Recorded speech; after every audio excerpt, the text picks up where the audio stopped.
Already on in there. So just zoom in on the topic. And then whenever we start teaching, you already know what to do from there. Shabbat shalom, family. Shabbat shalom.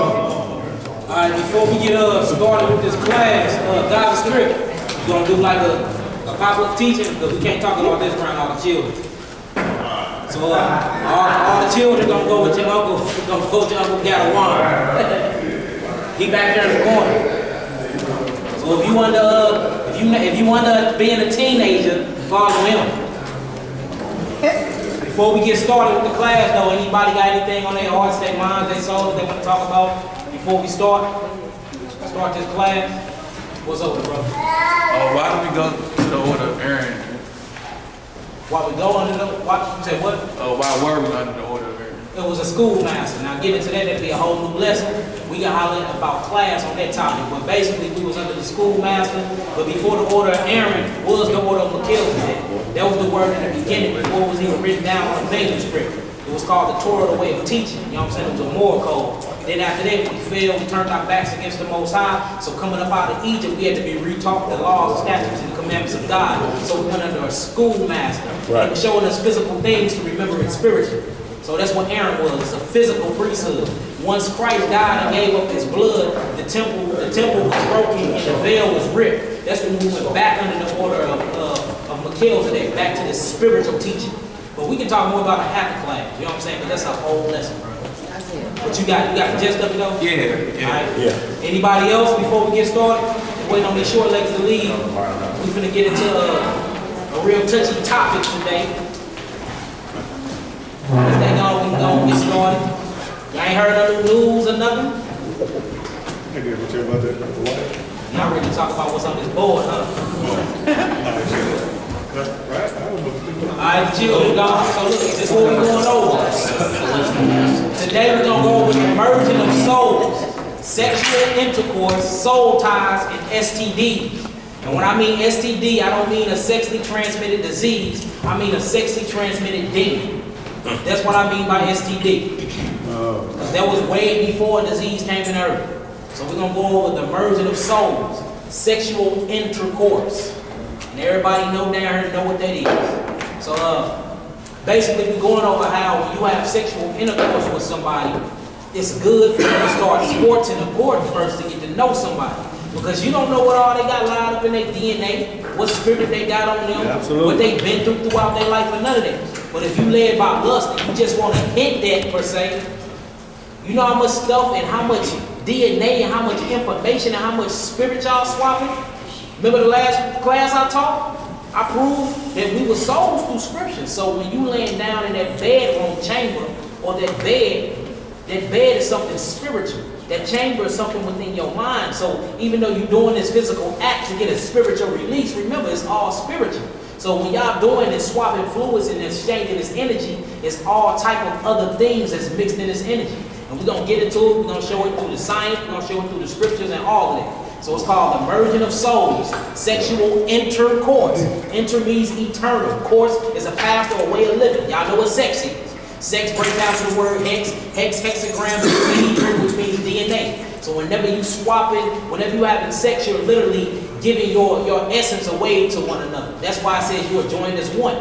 Because if you lay down with a woman, if you lay down with a man, y'all swapping y'all essence, y'all DNA with each other. Now they genetic code and makeup is within inside of each other. You become one flesh. So think about all the harlots you laid with. You came one with a harlot, or the chick you just met at the club last night. You know, you just need to fulfill your lust. Right. She done been touched on, raped when she was little. There's all type of post-traumatic stress she got going on her. All that's on you now. You lay down with somebody lazy. I know lazy is being lazy, that's a demon. What happened if that lazy spirit bounce on you? Now you in the bed all day, you don't want to do nothing? Because you play with somebody that's lazy. Like, all these things are transferred through by the way of spirit. And the best way to get into somebody's spirit is through sex. And that's why it's so sacred, and that's why it's talked about so much inside the scripture. So let's get to it. We're going to start off with Ephesians. So I broke the lesson up into sections. That way we go one by one, just in case we don't get through all of them. I'm going to hit some out of each section. The first one we're going to go through is showing the blood and plasma You know, plasma inside of your blood, that's actual semen. And we're going to go through scripture showing that semen is blood. Semen is blood. And then you get to scripture that said the life is in the blood. So if the life is in the blood, that means the life is in what? The semen. But it makes sense though, because when you lay down and you have sex, and you ejaculate semen into your woman, she becomes what? Pregnant. A whole new life springs from that. But this baby can be messed up from all the things that came from both of y'all spirits. So just letting you know, when two souls get together and they swap DNA, you actually swapping genetic makeup code, emotions, events, past events, things that happen in your life, anger. If you angry and you sleep with somebody and she's not angry, she can become angry. And we're going to go through the science. I got everything on a presentation to show y'all that this is scientifically and spiritually and biblically proven. So we got to watch what we're doing and watch what we land with. And like, this is why courting and sporting is so important. So important. Get to know somebody before you get to know somebody. Right. If y'all know what I mean. Amen. That's why it says he knew her not. Joseph knew Mary not. When you get to know somebody in that sense, it's knowledge. Knowledge comes from the word, y'all know, F-U-C-K, for unlawful use of what? Carnal knowledge. This is what happened in the garden. Eve got to know Satan. Eve got to know Satan. So let's get to it. We're going to start in Ephesians. Ephesians 6. Put this up before. Ephesians chapter 6. We're going to start at verse 10. Remember, this is called the merging of souls, sexual intercourse, soul ties and STDs, sexually transmitted demons. That just sound bad, don't it? No, not as bad. I mean, yeah, it sounds the same. Yeah, it do. I mean, because demons bring disease, sin Right. brings disease, right? Yeah. All right, let's talk about it. Don't you, El? Right here. Book of Ephesians, chapter 6, verse 10. Finally, my brethren, be strong in the Lord. People flipping, Hebrew. Everybody there? Because it's important we all read this. Like, this is deep stuff once you get into it, man. It's mind blowing. It makes you watch what you do and watch what you lust after, and they really teach you patience and self-control. Self-control is the problem amongst Israel. Self-control. We don't know how to contain ourselves. What's up, brother? That's why they push sex thing. Hey, look, they push it so much, bro. Wait till we get to this presentation. These commercials, what they're doing, the symbolism. Wait till we get to this. It's mind blowing the stuff that our children are subjected to. That they watching Disney and they seeing penises and the vaginas the whole time. The whole time. Like, what are they trying to do? What is this sexual energy that they're trying to tap into? And why is they promoting it so much? And why is they putting it off on us? And remember, we are spiritual beings. We're souls. So everything we do changes our DNA code. Yesterday I was looking at the news, and they were having a lot of parents complaining about the questionnaires their children had. Yeah. Talking about what? Yeah, I saw that. Yeah. And that was something else there. The questions that they were asking these little children to answer about their sexuality. Yeah. Survey. Yeah. Yeah. Y'all see the little books they got for the children? For third graders. These are third graders in Illinois. They got these little yellow books. And they show John on Johnny. Y'all ain't seen that book? John on Johnny? John, Mary, Johnny? Showing the penis, how it goes in the rectum, all this type of madness, man. You know, and what bruh's talking about too is it's a free will survey. Right. But the problem is that those parents check their children's book bag. Yeah. The problem is that how they get it passed is when we ain't looking in their book bags. They come home, they get right on the computer. They get right on the game. And these surveys in there, and they done took them. And like the one lady was saying, my daughter's too young to understand what alternative lifestyle is. How she's answering this question. And their response was, well, we told them they didn't have to answer questions if they didn't want to. Well, if I'm not knowing what I'm reading, why should I be forced? So now they taking those questions out of it and say the whole school district can opt out of that survey if they want to. But these were active parents that looked in their children's book bag. Right. The only way they get this stuff passed, y'all, if we don't look at it and don't come out as a force. And I'm talking about the parents didn't send the children back to figure these things out. Tell the teacher you ain't gonna do it. They came up there in droves. Try, what the hell is this in my child's book? You're not going to teach my children this, y'all. And look, we can't homeschool not everybody. Right. We don't have the means to. And not only that, but when you homeschool, you still got to meet a certain curriculum. These children have to be able to know how to read. You just can't say, I'm homeschooling and they ain't using the correct languages, different thing. There's a concordance out there or a curriculum that you have to follow so they can say, okay, according to our system, because that's what it still has to end up being. You, according to this system, you're able to graduate. You just did it on your own. But they can't be in there and still don't know how to read. And they can't be in there and using broken ebonics. Because they still got to get their accreditation. They got to get accreditation. So, y'all, even if you do these things, we have to be on top of our game, y'all. So the only way they get these things by is based off of you looking the other way. And not checking our children's book bag.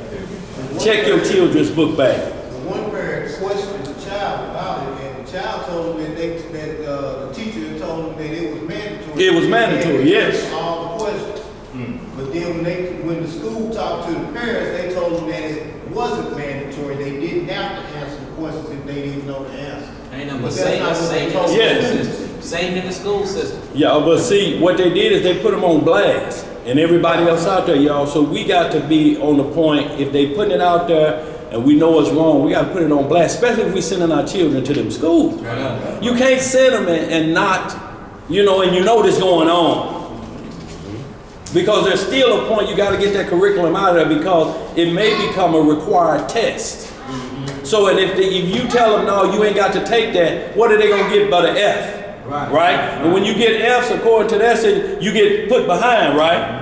And if you keep getting F's because you ain't going to do the work, they're going to call you rebellious, and then you're going to be on that short bus. And then they kick you out of school. And they kick you out, they say, we can't deal with you, you're not able to learn. So now that means that the state come in because they're saying what is wrong with their mental capacity.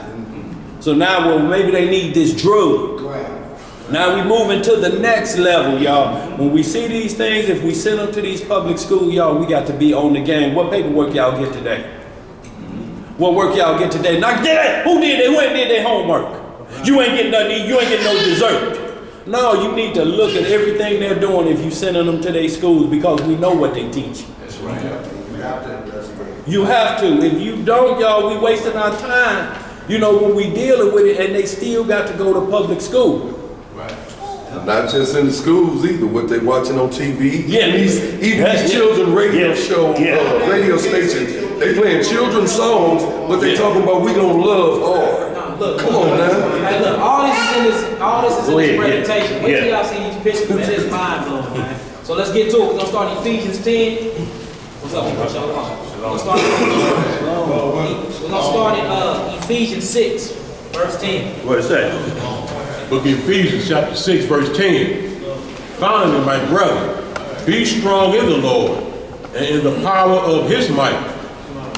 Put on the whole armor of Yah, that ye may be able to stand against the wiles of the devil. So this is Shaul talking to his brother. He said, be strong in the Lord. So the reason why he's telling them to be strong in the Lord, obviously a spirit had vexed them or came to them where they saying that, look, if this spirit come, I can be made weak. So he's like, look, with all this being said, be strong in the Lord and put on the whole armor of God. Notice he didn't say half armor. He said the whole armor. Now, when we start getting into these pieces of this armor, peep the first thing he's saying. Once we look up this definition, it's like, now it's going back to the garden. It's going back to that sex. It's going back to that trickery that we really need to pay attention to. Come on, Hebrew. For we wrestle not against flesh and blood. And the reason why we don't wrestle against flesh and blood, because technically we not flesh and blood. Flesh and blood is a part of our vehicle that we driving in. This meat suit we got on, that's flesh and blood. You are a soul. We have to get it out of our minds that we are bodies that's inhabiting a soul. No, we are soul that inhabits a body. Once we really understand and digest that, then we can see that everything is spiritual. Your conversations is spiritual. Who you lay down with is spiritual. Who you talking to is spiritual. What's on your mind is spiritual. And all of this is pertaining to the spirit, the soul. Come on. But against principalities, against powers, against the rulers of darkness of this You world, see that? So we wrestle against the rulers of darkness of what? this world. This world is earth. So it's rulers of darkness in high places inside this dimension? Yes, it is. You ain't never been sitting, you seen something cross you, like, I was tripping. No, you wasn't tripping. You seen something. There was no shadow. There was an entity. Huh? You have been taught to be rational. You have been taught to think logically and not spiritually and creatively. So you see something that's paranormal and you just take it as your mind playing tricks on you. No, it's not. Huh? We are in a dimension of many worlds. This is worlds inside of worlds. Spiritual worlds, physical worlds. Remember, you are a soul being. Come on. Against spiritual wickedness in high places. Wherefore, take unto you that the whole arm, wherefore take unto you the whole armor of God, that ye may be able to withstand in the evil day, and having done all to stand. So look, he didn't identify that you have on spiritual armor, right? So, can you put spiritual armor on a physical body? No. So he's talking about putting this on what? Your soul body, your spiritual body. Because all this is going down inside of your mind. Huh? So he's saying take these spiritual armors that I got and put it on your spiritual body. Your spiritual body. Now peep these next words he's saying, you really gonna start seeing that we have different bodies for the soul. You have a body celestial, you have a body terrestrial, you have a one body that glory different from another body. Why is he always talking about stuff like this? Because Paul understood and knew and he understands that we are a soul with many different bodies. Like, why is it so hard for us to grasp that? Come on. Verse 14. Stand therefore, having your loins girt about with truth. You see that? So he says, stand therefore, having your loins girt about with truth. Let's look up the word loins, Hebrew. What's the word loins for this? What is the word loins? And why is that the first thing he said though? Notice, he ain't start with the helmet. He ain't start with the sword. He ain't start with the breastplate. He started with the loins. Huh? Why would he start with the loins, y'all? And then he said the truth. We know John 17:17 said the word is not true. We know in John 1:14 that the word was manifested in the flesh, which is Christ. So your loins is supposed to be girded in Christ. What is your loins? It's G 3751. Oh, G. I'm writing on the board too, y'all. G 3751. Ospos.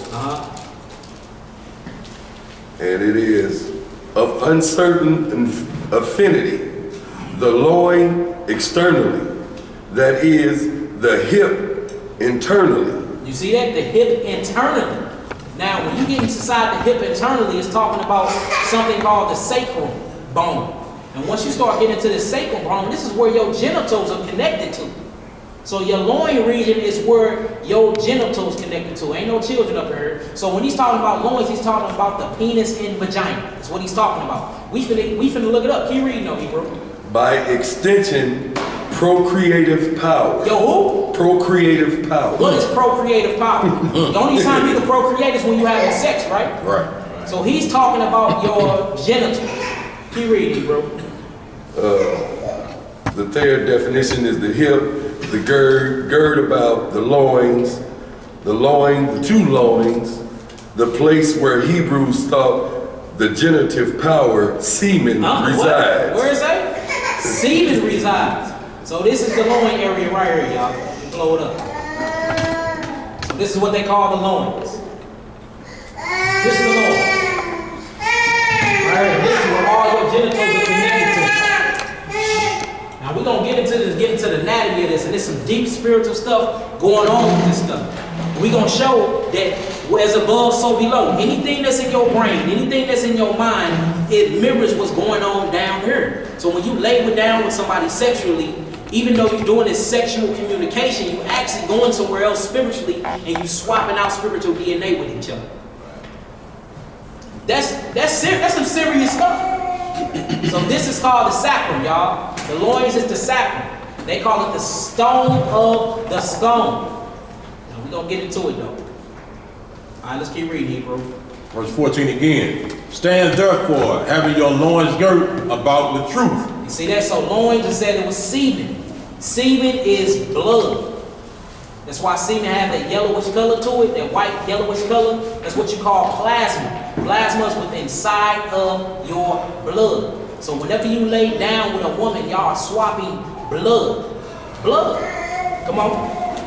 And having on the breastplate of righteousness, and your feet shod with the preparation of the gospel of peace. Come on. Above all, taking the shield of faith, wherewith ye shall be able to quench all the fiery darts of the wicked. You see that? So when you put on all these armor, the Satan can't get to you. He can't send no wicked woman that look good to mess with you. Your loins girded up with truth. Huh? He can't send nobody with some messed up doctrine and get you to believe in it. You have on the shield of faith. You die hard with it. He can't send nobody to swing a sword with you. You got on the shield. You got your sword, which is the word. But all of these are spiritual armors for your spiritual body. Because whatever you do in the spirit realm, you manifest it in the physical realm. Right? Come on. And take the helmet of salvation and the sword of the Spirit, which is the word of Yah. Praying always with all prayer and supplication in the Spirit, and watching thereunto with all perseverance and supplication for all saints. Let's stop that right there. So what is the loins, y'all? What is the loins? Your reproductive organs. All right, so look, notice it says semen. I made a claim that blood is the semen. So we're going to see what blood is, and we're going to get into what's inside this blood. Let's go to Leviticus chapter 17. We're going to start at verse 10. We're just doing some groundwork before we actually get into the lesson. Leviticus chapter 17, verse 10. The merging of souls, sexual intercourse, soul ties. How many of us have made soul ties with the devil? Huh? Book of Leviticus chapter 17. Like this is something that's real important amongst Israel. Because one thing Israel do is multiply. That means there's a lot of sex going on. A lot of it. There's 7 billion people on this world. More than half of them are Negroes. That is a lot of humping.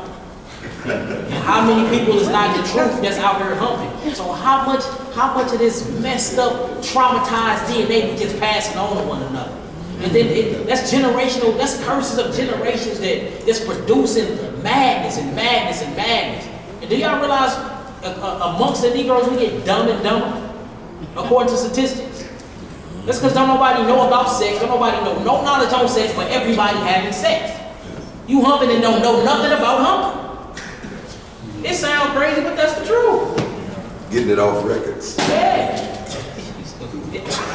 Leviticus 17. Start at 10, Hebrew. Now remember, semen is blood. Let's see what's inside this semen. What's inside this blood. And everything I'm saying, we're going to prove it through the science too, but you know we got to lay it down in the scripture first. Come on, Hebrew. Leviticus 17, verse 10. And whatsoever man there be of the house of Israel, or of the stranger that sojourn among you, that eateth any manner of blood, I will even set my face against that soul that eateth blood. Yeah, I see the heathens, they like that. They want their steaks very, very, very rare. You know what I'm saying? Just flip it a couple times and put it on the plate for them. But y'all know us, we want ours like a burnt barbecue biscuit. You know what I'm saying? Come on. And will cut him off from among his people. You see that? So just for eating blood, you get cut off from the congregation of Israel. That's how important blood is. Come on. Verse 11. Why is it so important? Let's read this. For the life of the flesh is in the blood. You see that? For the life of the flesh is in the blood. So what's in blood, y'all? Life. Life is in blood. Inside of blood is DNA. Inside of DNA is chromosomes, atoms, protons, neutrons, DNA. This stuff breaks down in sugars. These 2 sugar strands, and inside of this is where all your codes is hidden. All of them. Read that again. Start from 10 again, Hebrew. Verse 10. And whatsoever man there be of the house of Israel, or of the stranger that sojourn among you, that eateth any manner of blood, I will even set my face against that soul that eateth blood, and will cut him off from among his people. Come on. For the life of the flesh is in the For blood. the life of the flesh is in the blood. When you lay down and you having sex with one another, you're swapping blood. All these fluids are inside of blood. When you ejaculate and you release into a woman, you releasing your blood. This is a sperm head. Y'all see these black dots inside this? They call it the God part. This is inside of a man's sperm head. They call it the nucleus. This is melanin. This is life. Inside all this carry all types of information and membranes.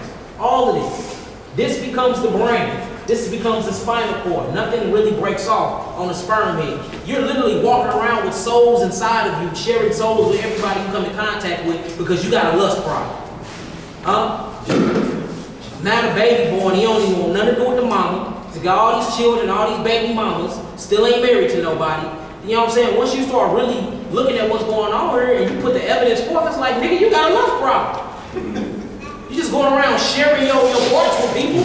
All these children, you ain't with none of the baby mamas. Maybe sit back and rub your chin a little taste. You know what I'm saying? All of them got an issue. You the only one that ain't got it. It's everybody but you, huh? Come on now, we gotta think about this. Now look at what we passing on. This is life. That's inside of us. When you lay down with somebody, you're literally playing God. You become the creator. And you playing God in the wrong mindset. Then you give birth to demon child and wonder why they act the way they act. Wonder why they can't read why is they reading slow? Why they can't do all this stuff that they can't do? I'm being honest, look, we finna look at it. Statistically, I'm telling the truth. These babies be messed up and they be real slow. It's because you're slow. And then you sleeping with somebody else that's slow. You producing slow offspring. It's messed up. Come on. And I have given it to you upon the altar to make an atonement for your soul. So not only does this blood have life in it, what else it do? It atone what? The soul. So this blood is specifically for what? The soul. That is important. Read it one more time, just in case they didn't get it, Hebrew. For the life of the flesh is in the blood, and I have given it to you upon the altar to make an atonement for your soul. For it is the blood that maketh an atonement for the soul. See that? It's the blood that make atonement. That's why Yahweh Shah had to spill his what? Blood for us. To be gathered back into the brotherhood. So we sharing this same covenant blood with strange women. We sharing this same covenant blood with strange men. And I don't mean a stranger as in they not of our nation. They be of our nation. They just into different things that you ain't into. That's right. And we swapping blood with them. That's wrong. When you really sit back and think about that, that is wrong. Once you told me that you serve a different God, me consciously, I should be like, no, I'm supposed to be intermingling with them. Right. I'm swapping DNA. Now all of a sudden, I have a spirit on me where I want to look into these matters. Now I'm saying a tomb ray with you. Because you didn't gave me that information. That's why he said, don't mingle your seed. He was talking about doctrine. He was talking about women and men that's not serving your God. That's right. Which can be Israel. Yeah, which can be Israel. Remember, he didn't say stranger, he said strange. Strange. There's a lot of strange Hebrew Israelite women and men out here that we ain't supposed to be dealing with. Being a Greek, worshiping Hotep, Amun-Ra, right. Worshiping all these other gods that's not our God. Let's go to Genesis 4:10. We just laying groundwork, showing that the blood have life in it. The blood even speak out. The blood cry out. The blood speaks. The blood has life in it. So when you ejaculate into a woman or a woman ejaculate on a man, this suction and this pulling and this producing things going on, y'all literally exchanging life. And all this information about you is inside of your genetic code. All of this stuff. All of it. So we're going to go to Genesis 4:10. Genesis chapter 4. We need to start a little early, man. Let's go. Okay. Remember, the merging of souls, sexual intercourse, soul ties, and STDs, sexually transmitted demons. How many of y'all done caught your hoes before? It ain't no antibiotic for that. It's only Christ. That's it. Ain't no antibiotic for no sexually transmitted demons. Genesis chapter 4. Verse 8. And Cain talked with Abel his brother. And it came to pass when they were in the field that Cain rose up against Abel his brother and slew him. You see that? So this is when Cain killed Abel. Come on. And the Lord said unto Cain, where is Abel thy brother? And he said, I know not. Am I my brother's keeper? So not only did he lie to God, this Negro want to be sarcastic. Huh? Come on. And he said, what hast thou done? The voice of thy brother's blood crieth unto me from the ground. Ooh, you see that? So the voice of the blood cried from where? Me from the ground. So he spilt his brother's blood cried out. Life is in the what? Blood is also semen. So if you ejaculate into a woman or she ejaculating on you, what is y'all trade? Life. Life consists of what? A human being. Human being consists of what? A soul. Right. The soul is, if you look up the word soul in the Greek Accords, it says psyche. That's where the word psyche come from. Psychological. He's a psycho, a socio-psychopath. This is talking about the mind. The mind is what? Built of emotions, logic mind, your right mind, the reptilian brain, the cerebral cortex. This is talking about mind. So whenever you lay down and you swap DNA, whether you have a condom on or not, we're going to look that up too. Condoms do not prevent you from no type of STDs or saliva, none of that. Condoms was actually made to keep you sterilized for the man cannot have children. Most of the condoms cause colon cancer and prostate cancer from condoms. Condoms weren't created to keep you from no pregnancy. That was created to keep you from bearing life. That's what that was doing. It was actually sterilizing you. We can look it up. It even tell you on the back of the condom when you read it. This do not really prevent STDs, DIY. So why am I putting it on? Maybe I don't need to be sticking my stuff in there. Right. Is that a thought? Huh? So when you lay down and you have sexual intercourse and you swapping out this energy with one another, you're literally giving these people part of your mind. And this is where the soul tie comes in. Soul tie. You don't know nothing about them, they look good. Look good. You gotta, I would like to hit that. We all been in that mind state before. And you hit that, don't know nothing about them. Next thing you know, you have this addiction to them, or you all messed up inside, and you don't even know them. You don't even know nothing about them. And then, you know, families and households is being raised off stuff like this? That's right. Family and household. Family get broken up, then you ask why it didn't work. Like, what did she do? She ain't do nothing. You just don't like her. I just don't like her. Oh, you got tired of the vagina? Oh, you got tired of the penis? It comes based off this sexual immortality that we doing with one another when we haven't even courted one another and got to know one another. We giving people pieces of this God particle of us. We giving people our deep, intricate parts of us, and we don't even know each other. All for what? 5 minutes? 5. 7 at the most? 2. 7. You know. This is the new generation, ain't it? You know how lust is. Lust don't be long at all. Lust ain't long. You ain't making love, you making lust. They go by quick. They go by quick. Then when you done, it be, don't touch me. I thought we loved each other. Don't touch me, I'm going to sleep. They let you know how powerful sex is too. When that lust is in you, like a roaring, raging lion. The man is, I'm talking about he extra. Like he opening car doors, he taking you out to eat, all to get that vagina, right? Soon as you done with him, he like a little baby tucked in, thumb in his mouth, sleep. All that lion in him gone, then the next morning you probably won't hear from him for a couple months. Show you how powerful it is, and it show you how lust will actually drive you, and it drive the psyche or the soul insane. And it can keep you making you want to feed it and feed it. Then you get fulfilled, and you're not fulfilled no more with this specific person because you didn't get to know this person. Now you're looking for some more. And it surprised you how many women like that. According to statistics, women are more so-called horny than men. So what's really going on with our generation? Why are we not saving ourselves for our husbands? What's going on? Why do we have to test the waters before? There was no such thing as like that. Back in the biblical days, your wife was actually espoused to you. According to genetic makeup codes and all of that, they wouldn't put no mentally challenged boy with the queen.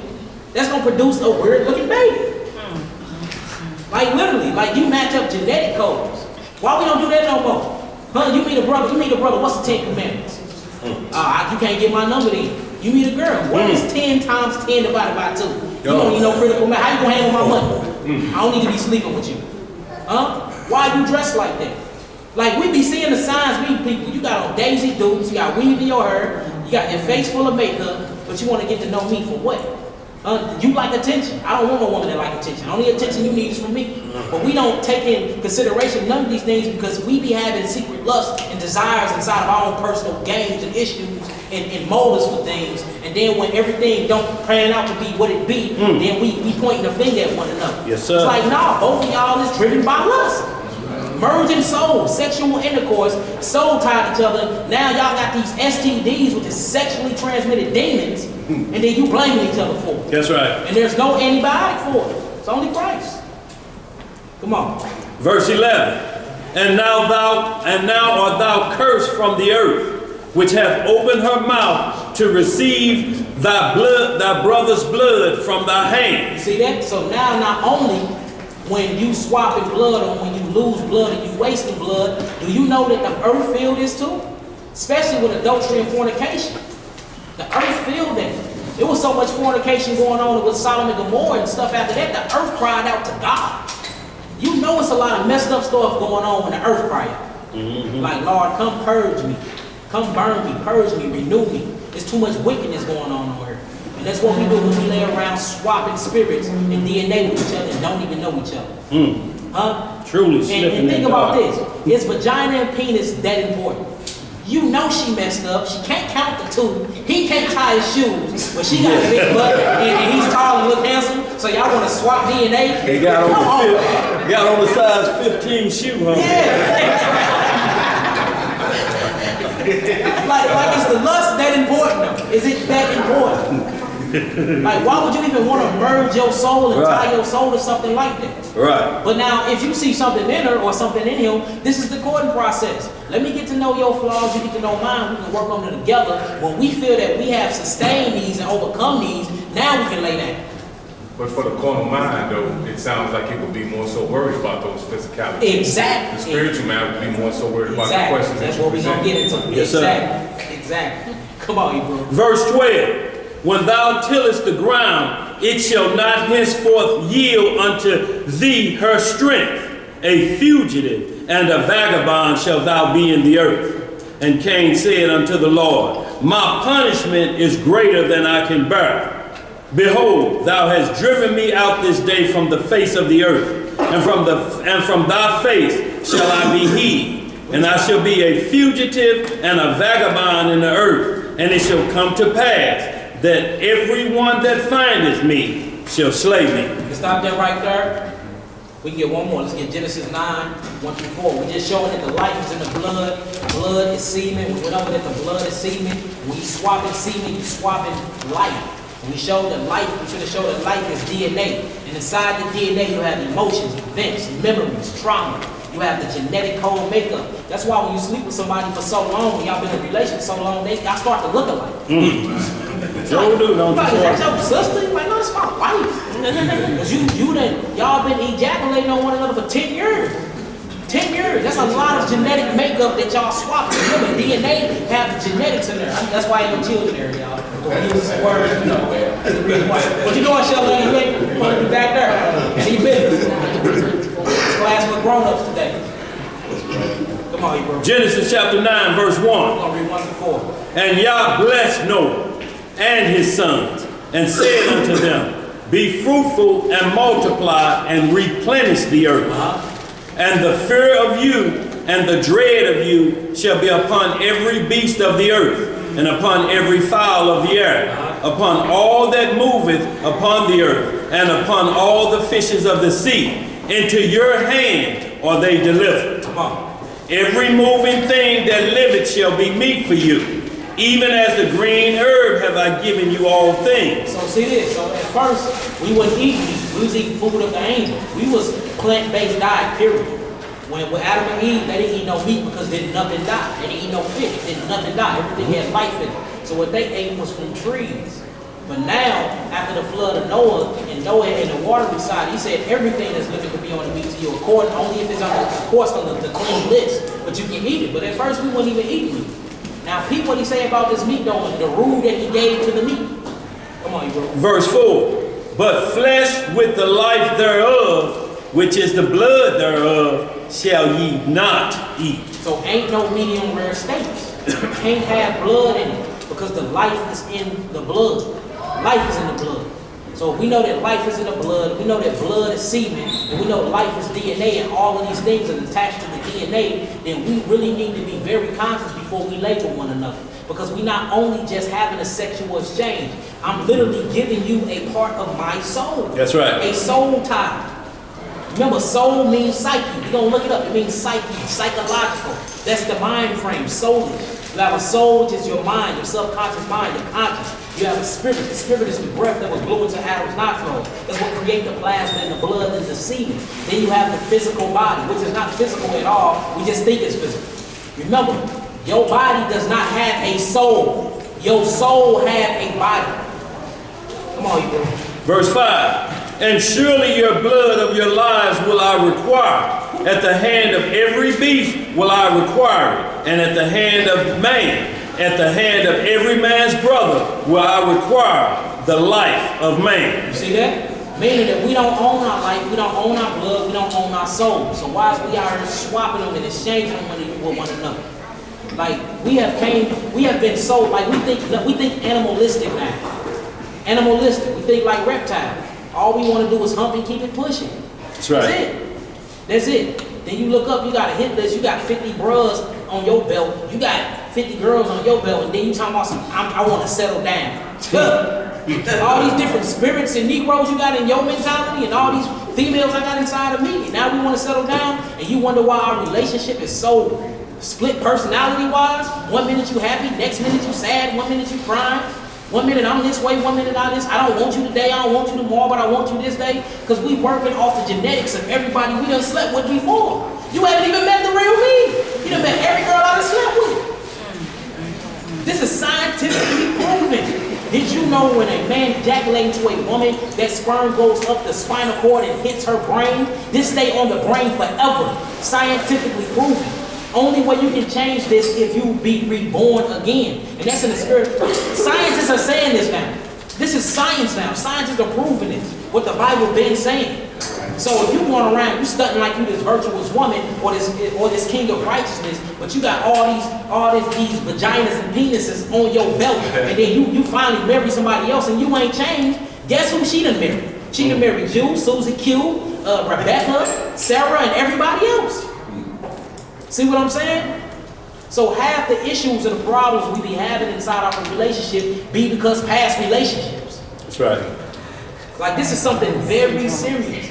Like we need to go home and cleanse ourselves, really purge ourselves, clean our wounds, and really pray that the Most High renew our minds and get all these past soul ties off of us. We go around selling our souls all day for penis and vagina. Literally. Like I'm saying, this is some real deep stuff for us. Y'all need to stop either at my age. No, I'm most definitely. Most definitely.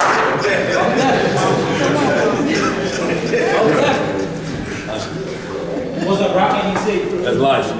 I was up watching. I was going to say, if you also look at even in the sacrifices, the Levitical sacrifices, the blood was supposed to be poured on the side of the altar.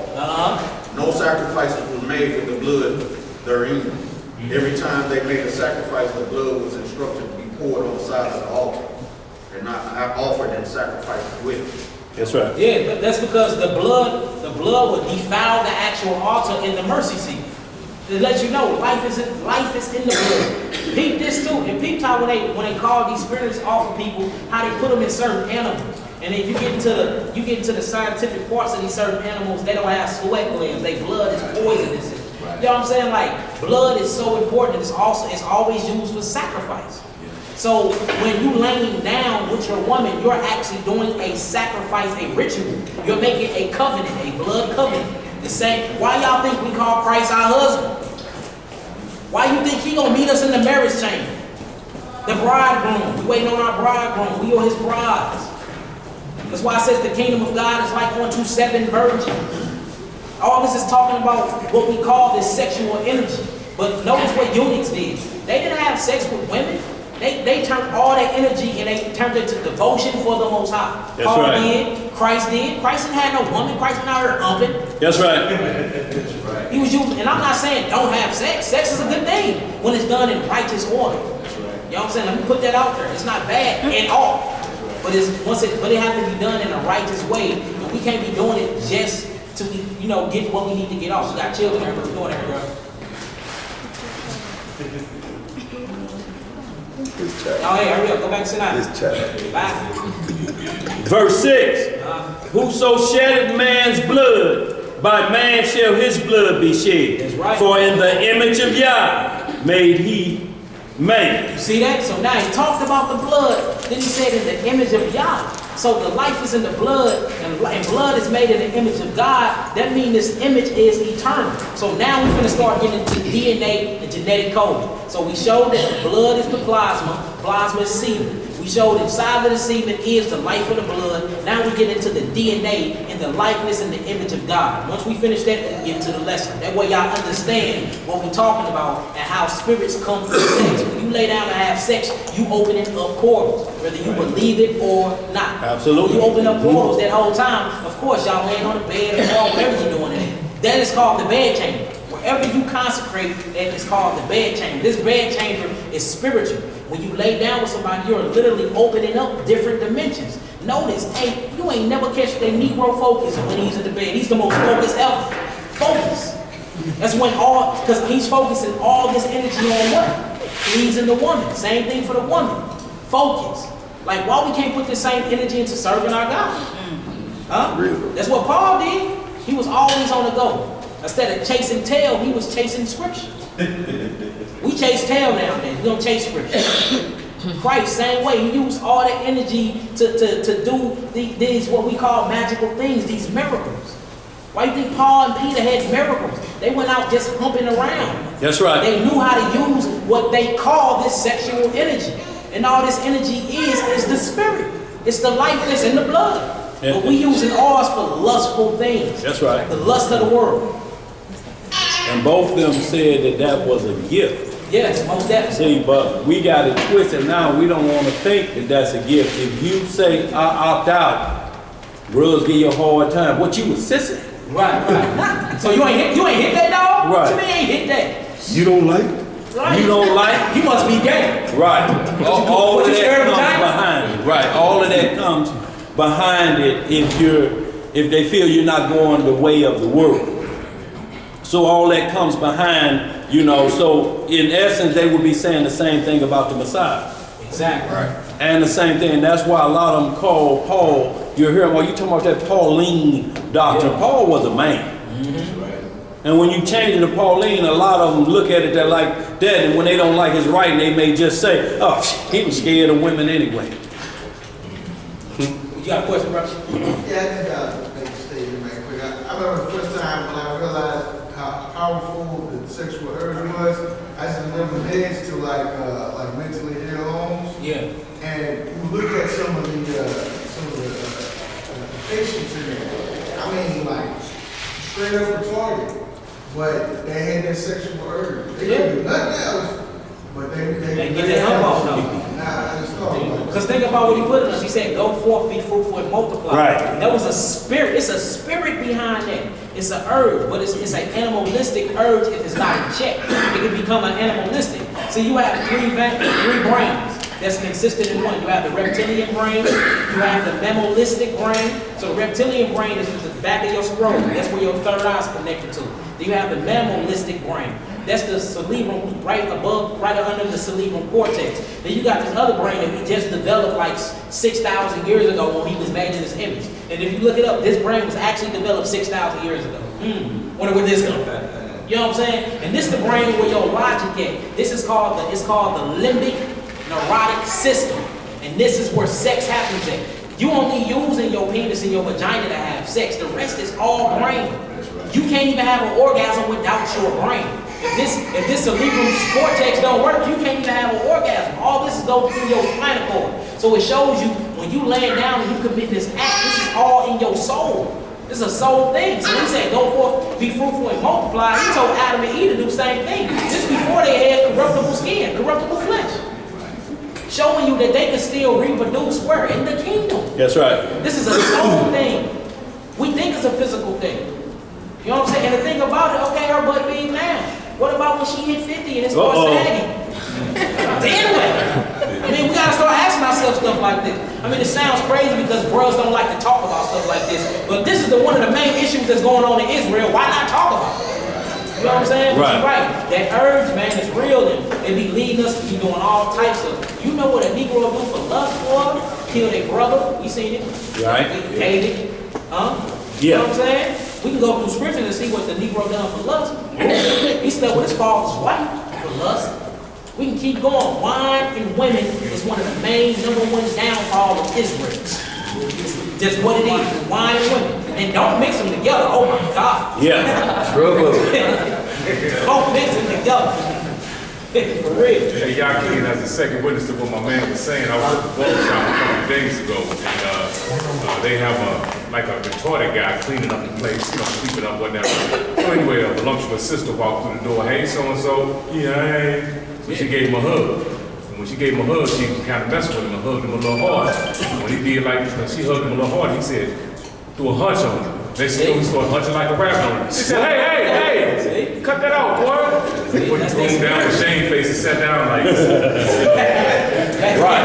And y'all, good point he making too, because in the movie 300, if y'all remember that ugly man? Yeah. With the heart on his back? Yeah. What made him sell out? What they promised? The women, oh, you so right, man. Now, I'm talking about this a carnival act, or somebody that be on display at a circus. Yeah. Got a hump on his back and all of that, and they said, well, look, this is what we gonna promise you. And he went for broke. Yeah. Saw them beautiful women. He lost his mind. Yeah. Sold out. So y'all, this is something like he's saying, this force is what Satan had to get in and destroy, because second to the Holy Spirit, this is a powerful force that moves in the earth. Yes. Well, Dan said it's only two energies you working off of. That's right. And I'm talking about on a righteous level. If you using them righteous, you working off the Holy Spirit energy or something called the sexual energy. Right. It sounds crazy because whenever we think of sex, we think of humping, we think of penis and vagina. But it's way deeper than that. Way deeper than that. And these are the two energies you working off of. So before we get into these next scriptures to prove this DNA, I want to read something to y'all. We got something to the right. What's up, brother? All this lamb back all that too. Yeah. The cats that blow themselves up for the 7 birds. Yeah. Right. All, boy, and then you start hearing who run the world, girl. That's because you Negroes are lustful. That's right. You know what I'm saying? Vagina don't run the world, most, you know what I'm saying? Unless you a victim to lust. That's right. It does. But think about bros. They want to get fancy cars to do what? Get some cat. They want the money in their pocket because they know the cat want the money. Everything a man do in this society nowadays is for sex. Everything. Everything. And don't ask me how I know, but two people from two different countries that can't talk, that can't communicate, but they get together and have sex. How do they do that and they can't even talk to each other? How you know that? I just saying, don't ask me how I know.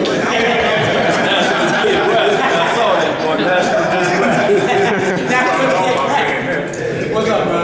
Man, they did a survey all around the world, everybody in all different countries, between men and women and relationships. And every country in the world, no matter what language, everybody had the same comments about a man or a woman. Yeah. You know, and that really shocked me that this thing was so universal. It transcends everything. Yeah, because demons transcend. We're going to get into some of these demons' names. We're going to get into the succubus and the incubus demons. We're going to get into the demon Kali and how she go around trapping souls of men. And she can be over here tonight doing it with somebody, because what she do is she jump into women. You know what I'm saying? She look good, but behind her, you actually putting your penis in the graveyard. Literally. You know what I'm saying? Her name Kali. And Kali come from, and look, it's a Hebrew word, Kali, which means to be in prison. Oh yeah, Kali means to be in prison in Hebrew. Do you know this is where California come from? Californication. Californication. I got another one for y'all. It's a demon called Memphis Toast. His wife, there's succubus and incubus demons. It's Memphis Toast, and then it's Memphis.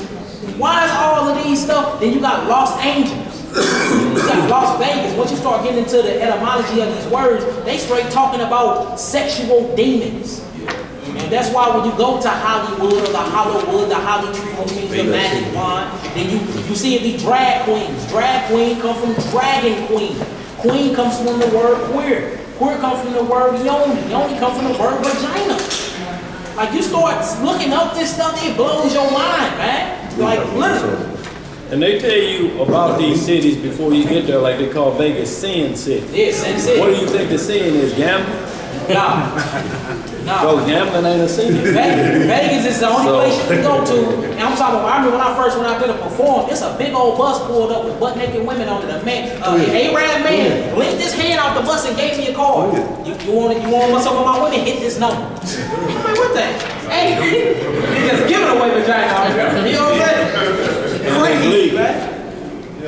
Lead back with an STD, a sexually transmitted demon. Yes. I found out how real demons were, man, when I had a motorcycle accident. I was in the hospital. And early one morning, man, while I was in the hospital, something got on my chest. And I couldn't breathe. I've been struggling and fighting, trying to get out from under it. Just so happened the doctor was checking another patient. She came around to see what was wrong. When she came into my section of the room, something bad, something serious. Right here, right here. I just knew I had gotten hit by Mike Tyson or Muhammad Ali or somebody. Okay? Yeah. So I reach and grab my eye, and I'm like, I know my eye here. Nothing. No feeling, no your spiritual body getting beat up. I was just about knocked out. Yeah, probably was Calvin. I'm trying, hey, when we gonna read up on her, I got her up there too. She a violent sex offender. She like to, she raped men violently. And she always present herself, in a red or blue dress. We're gonna read about her. So look, let's read this. Hold your thought. Let's get through some of this first. Alright, so this says, y'all can see the board good? Yeah. This says scientists prove DNA can be reprogrammed by words and frequencies. See that? Because everything is made of vibrational frequencies, light, photons, right? That's why we are light beings. Let's get into some of this stuff. It says the human DNA is a biological internet. Do y'all hear that? This is scientifically proven. Your DNA is an internet. Well, guess what the DNA lies in? It lies in the blood. So your blood is an internet. It's superior in many aspects to an artificial one. It says Russian scientists research directly and indirectly explains this phenomenon, such as, what's that word, y'all? Clairvoyance, intuition, what's this word? Spontaneous and remote acts of healing. So you can heal through your DNA. Self-healing, affirmation techniques, usually light oils around people, namely spiritual what? Masters. So your DNA is directly connected to the spiritual realm. Now look, let's get straight to the good points now. Get straight to the good points. Where is it at? Here we go. Now peep this, y'all. It says only 10% of our DNA is being used for building protein. Everybody say your DNA is used for building protein. It's saying out of the 100% of DNA used to build proteins, only 10% is used. So what is this other 90%? The scientists have figured it out, y'all. It says it is the subset of DNA that is the interest to Western researchers and is being examined and categorized. The other 90% are considered junk DNA. So of course the white man didn't know what it was, so he immediately called it junk DNA. He don't even know what it is. It says the Russian researcher, however, was convinced that nature was not dumb. Is God dumb, y'all? So meaning this other 90% DNA does something, right? So what does it do? It says joint linguistics and genetics in a venture to explore those 90% of junk DNA. The result finding and conclusions are simply revolutionary. According to them, our DNA is not only responsible for the construction of our bodies, but also serve as a data storage. Now remember what I said that's inside your DNA? The DNA stores emotions, it stores events, past events, history, memory, trauma, life, and genetic and blood. So if you lay down and you swap DNA for somebody, or even tongue kiss somebody, guess what you swapping? You emotions, events, memory, trauma, past events, life, genetics, and blood. Now, guess what demons attack? They attack the soul. They're attacking you physically for it. They don't need to. He said he got punched all upside his head, but his face was cool when he woke up. Huh? So when you making love, so-called making love, when you doing this sexual internal course with somebody, you actually trade whatever spirit you got with them. That's why it's so sacred. And that's why you ain't supposed to be laying down with your husband while you're on your menstrual, because it's unclean. Spirits come from that. So you start seeing that sex is a spiritual thing. So why are we sharing this spiritual organ with everybody? Huh? Like that, you don't think you worthy of nothing? Like you ain't worthy of a righteous woman? You just gotta go hit all the whores?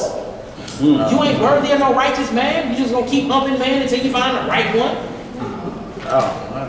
Like what are we really doing when it comes to our bodies? One more. So this is what I was talking about. Sexual arousal and the activities shed lights on the limbic system.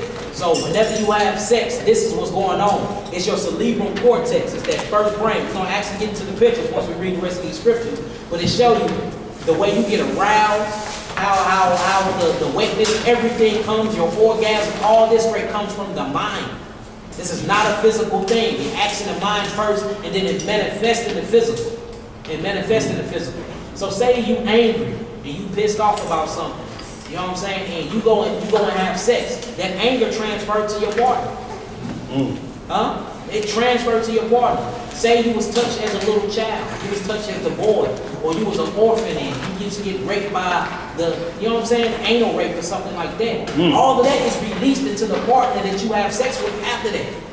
Right? So say if you lay down and you a woman and you lay down with a bisexual man. And you start having bisexual thoughts. You're like, where the hell that came from? Came from that man you lay with. Because you didn't know this Negro was creeping on the low. And it's funny, but this is some serious stuff here. Or you lay down with somebody that's slow, forget things. All of a sudden you can't remember nothing. You always hang up.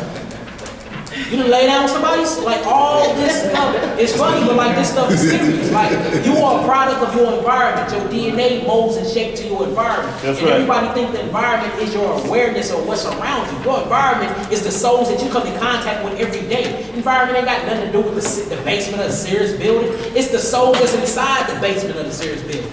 That's the environment.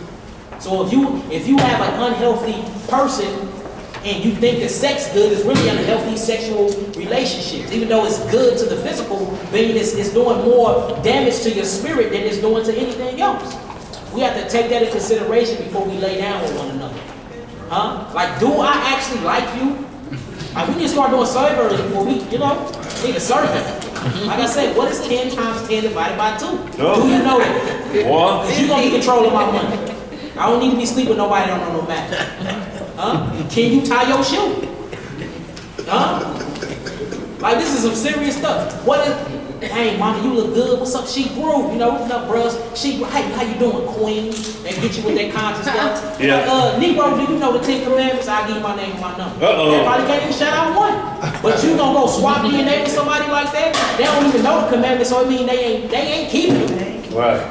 So now that spirit is on you. Now you dealing with that. You done made a soul tie with a demon. And they all got names. Yes, it might be in the body of Alexander, but Alexander have Kali in him. It might be in the body of Trisha, but Trisha got Memphis demon in her. So we going around, see, demons need to have sex, but they only can have sex if they through you. So, Kali looking for Memphis. And Kali and Memphis might be Alexander and Trisha. They getting it on tonight, they thinking they're having sex, but really it's demons having sex with each other. Manipulating your soul and your spirit.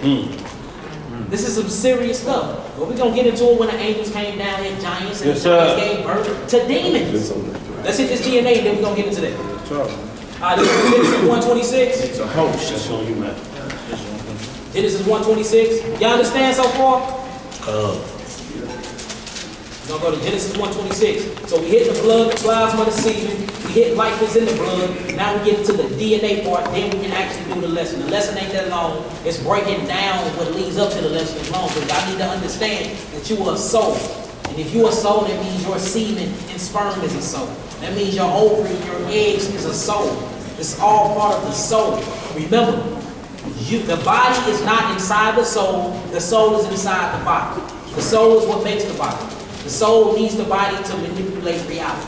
That's all it's for. So you are a soul with many different bodies. That's why 7 years you're going to be a completely different person. All your soul, all your cells are going to change. Your brain matter going to change. Your hair going to regrow itself. All that dirt that be in that tub, that's skin. That's not dirt, that's skin, them cells. So you regenerate yourself every 7 years. This is in the Bible. The earth renews itself every 7 years. You are commonly married. If you don't go to the courthouse and you with somebody for 7 years, they say you married. Common marriage, common law. Debt is released every 7 years. After 7 years, stuff fall off your credit. Yes. Same thing happens with your body.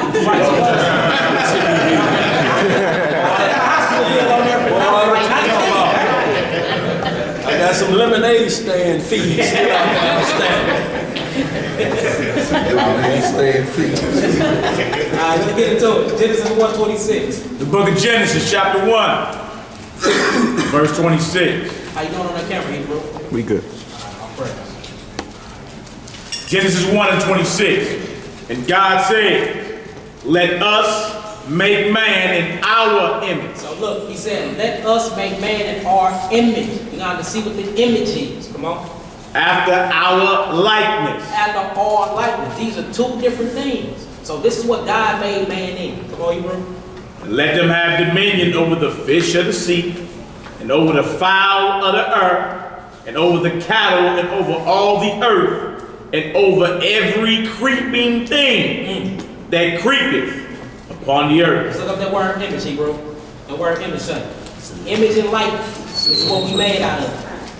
While he looking it up, I'm going to go through some more stuff with y'all. That's Genesis 1:26.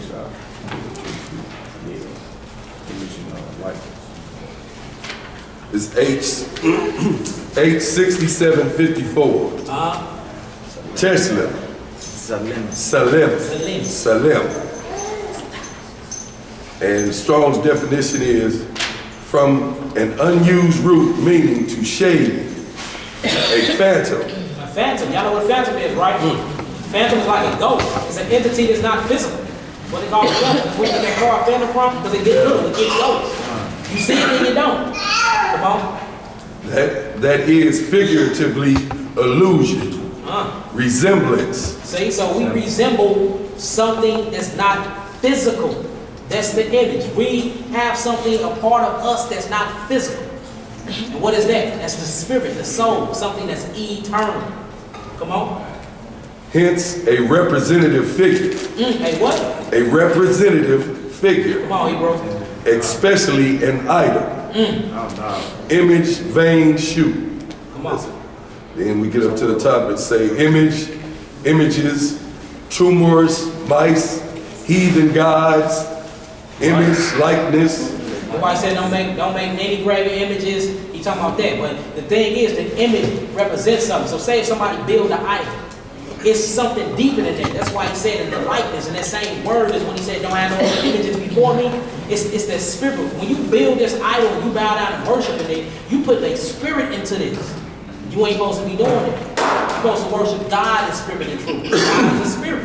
And if God is a spirit, we read that in John 4:24, I believe. If you read that he's a spirit, you must worship him in spirit and truth, and he created you in his image and his likeness, that means you are what? Spirit. A spirit.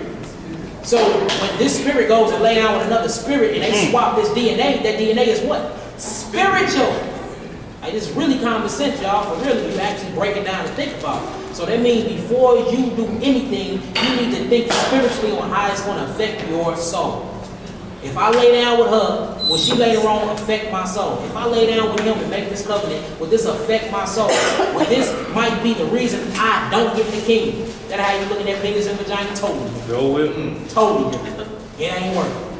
Not no 5 to 7 minutes anyway. Ain't working. Wow. You youngsters need to work that.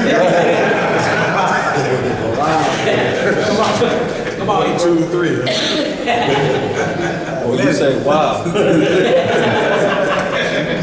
But y'all, he telling the truth, y'all, because he's saying when you look at it, if you understand where a man was told to be circumcised physically, you know, the heart is circumcised. That's what he's saying. That's the mind. That has to be circumcised first. Yeah. And then that physical circumcision is to make sure you're making the right decision. When you do, if this mind is right, then that was going to be right, because that's the last thing you see, and that's the last thing a man has, his covenant. That's his staff. And when he give it to a woman, he can give it to her wrong, like Judah gave to Tamar, but didn't know it was his daughter-in-law. He gave her his staff in like manner, because that's where your covenant is at. You're saying, this is who I represent. Yeah. So you're bringing that spirit and power of the Most High with a covenant given to Abraham, who circumcised himself. And again, you don't even know. Right. Half the time it be a week and you already inside of her vagina. You don't even know her. A week? Boy, y'all doing a lot of extending around here. Boy, I went for 7 minutes. There's a lot of songs out there. 1 minute, man. I don't know 1 minute, man. But like sex is way more spiritual than we think it is. And when you get into these scriptures, it's all it talks about. So look, remember I was talking about that limbic system? This is where it's at right here in the brain. I'm going to show y'all how as above, so below. So whatever mimics goes on in our brain, the mimics are reproductive areas. So these are the horns I was talking about the last class, right? Over here is the pituitary gland, behind here is the pineal gland, is the cerebellum. Check out these pictures, y'all. Start getting deep, y'all. Notice they got coins with these same horns. This is where you get I'm horny from. I'm horny. Wow. Because whenever you get horny, these horns inside of your brain, the thalamus, right, it starts to vibrate and it sends off these endorphins. And these endorphins start giving you certain chemical reactions, and you say, I'm ready to make it. Absolutely. See? So notice where they put it at. Here go these horns again, right here, y'all. Right. Look just like horns. Y'all remember Purple Rain? When Mars Day was in the car and he was, and she said, Mars, you're showing. Your horns are showing. Y'all see this? Now check this out. You see these horns out on him? This is the brain. Here go the horns. The horns right here. Y'all see it on this shepherd, the horn. Notice this horn is shaped just like the seahorse. And this is what else I've been studying and researching, y'all. Do you know every part of your body mimics an animal? Every animal that was made is a part of your body that mimics it. Everything. So it's like we really consist of everything inside the universe. Everything. Literally, yeah. This is where I'm horny come from. Keep going. Now check this out. It's the monarch mind, y'all. Check this out. This is inside the brain. This is inside the brain. Y'all see this space that's shaped like a butterfly? They call this the fornix. Because this is where all your sexual drive comes from, the fornix. If you break down the word fornix, the etymology means furnace. It means to burn. It means to burn. Burn with lust. Burn with desire. This same furnace and fornix comes from the root word fornication. Look this stuff up. This is an archway. This either can be the holies of holies, or it can be the place where you worship Satan and lust. Right? Check this out. What is this? This the fornix of the brain. This is a cascade of the brain. It's shaped like a butterfly. That's why if you see the movie Butterfly Effect, or if you get into the Mothman prophecies, everything inside your body mimics an owl. This is where the owl comes from the boule. Them gay, you know, they like to do it in each other's rectum. This comes from this, the boule, because it's shaped like the owl too. It's something that represents sex. We finna show how they push this agenda on everybody. Right? Now look at it. It says the chamber is called the fornix, the vault, chamber, the archway, the atonement. It says from which we get the etymology of the word fornication. Fornix comes from fornux, furnace, encased where flame, the flame of the light. That's why they call it the flame. Where's the light? When God put your light out, he put what out? Your soul. That's right. Your soul goes somewhere. The light, That's the light right. of the eye. Now we finna show how they represent this same light though. So how they represent this light. It's mind blowing, y'all. This will go better if I do it this way. Give me a second now. Let's find this light. Stuff is mind blowing, man.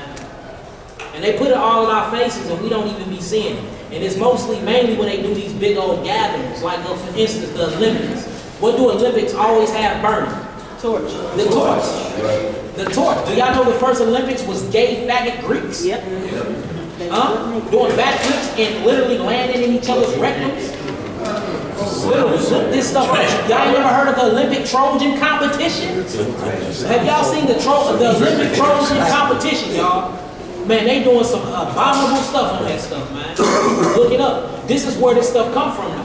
So the reason why they burn the torch, somebody give me 1 Corinthians 7, verse 9. 1 Corinthians 7, verse 9. Somebody give me that real quick while I'm finding it. You got it now? Okay. 1 Corinthians 7, verse 9. The book of 1 Corinthians chapter 7. You can start when you want to start. I really need verse 9 and 10 though. 1 Corinthians chapter 7, verse 7. You say 9 and 10? Yeah, this one I really need. Okay. 1 Corinthians chapter 7, verse 7. For I would that all men were even as myself, but every man have his proper gift of Yah. One after this manner, and another after that. I say therefore to the unmarried and widows, it is good for them if they abide even as I. You hear Paul said? He said, look, after y'all get some understanding on what sex is, I wish you was like me and don't even touch a woman. I'm gonna save all this sexual energy for my God. I'm gonna devote this and turn this into some righteous act. I'm gonna put all my devotion and energy behind this, because once you start getting into these lustful ways, you start seeing what's going on, your eyes become open, you be like, man, this is straight some demonic stuff when you use it for the wrong way. Again, if we spiritual souls and we're spiritual beings, why is we just swapping DNA with each other like that? Swapping our essence, our soul, and being with people we don't even know. I don't even know you, but I want to hump you. What sense does that make? What is really, I'm leading with the wrong hand, literally. Come on. Verse 9. But if they cannot contain, let them marry. See that? If they can't contain, let them marry. Containing mean what? That desire build up? Right. Y'all sporting for a good while. You like, girl, you been looking good for these last couple months now. What's up? I know who you are. I got to know you. I can't contain no more. Let's make it do what it do. Come on. For it is better to marry than to burn. See that? It's better to marry than to burn and lust and desire. Yeah. Now we finna show that the elite, they love to burn and lust and desire. Look at the Olympics. They call this the burning torch, y'all. Check this out. They call this the symbol of the burning torch. Rome do the same thing. Rome do the same thing. Whenever they trying to get a new pope in office, what they do? They burn the torch. And when the torch finally turned into ashes, that's when they pick they perverted, nasty, child molesting pope. All got to do with this. Look at this, y'all. The dope of Rome. This is the Olympics. The burning torch. Now check out this same thing and what he's into. Look at this. He acting like the torch is his penis. It's burning. Look at this stuff, man. That don't even sound right. Yeah, hey, but it makes sense. Notice the rings, y'all. Look at this one. This is the Olympics, y'all. The burning torch. It all represents satanic sex. It's an exaggeration. Look. This is your Statue of Liberty with the what? The burning torch that never loses flame. This is Amoco. This is your gas station, your oil, the burning torch. This is your Masonic symbol, the burning torch, the light that never leaves, lust, desire, fire. He said it's better to marry, to do a righteous communion than to do this, to burn the lust. Because this leads you to some nasty, abominable things. Can't contain yourself. Right. Can't contain yourself. You liable to hit a goat, a pig. Right. Your brother's wife. Ain't this what was going down in the Bible, the biblical days? We all talk about the Bible. Don't nobody want to talk about them humping animals, bestiality, sleeping with your mother's father, your father's wife, and all kinds of crazy stuff. That means it happens. Check this out, y'all. This is the Colombian pictures. When the movies come on, y'all be seeing that white man with this torch, with the burning torch, and it represents Louis C. Ferd, the light bringer, the father of wickedness and lust. I'm not making none of this stuff up, y'all. It's deep. And all this goes back to the third eye, that light. The light of the body is the eye. All goes back to that thymus, that eye in your brain. So when you lay down with each other, y'all actually are opening each other's eyes. They'll tell you the quickest way to open your third eye is through sex. That's right. So if you got wicked lust on your mind and you done watch you a couple porno movies, you doing moves that's not, you doing moves that you just, man, some straight up moves. And you look, you pushing these images off into her, then you get done, you saying she born. Negro, you want her to do what the porno's doing. And look, actually, she ain't never seen no madness like that. Right, and you're seeing, basically, when you're watching that, you're getting involved with an orgy. Yeah, exactly. Because now you're involved with it. It's all, Dan said it's all mind frame. So how many men is holding their penis and masturbating to the same woman? Yeah, but worldwide. Look, it's more because you got to be looking at the man too. That's totally over. Right, look, you try to get out of it when they turn him around with his ring and you just But you got to look back to see if it's going.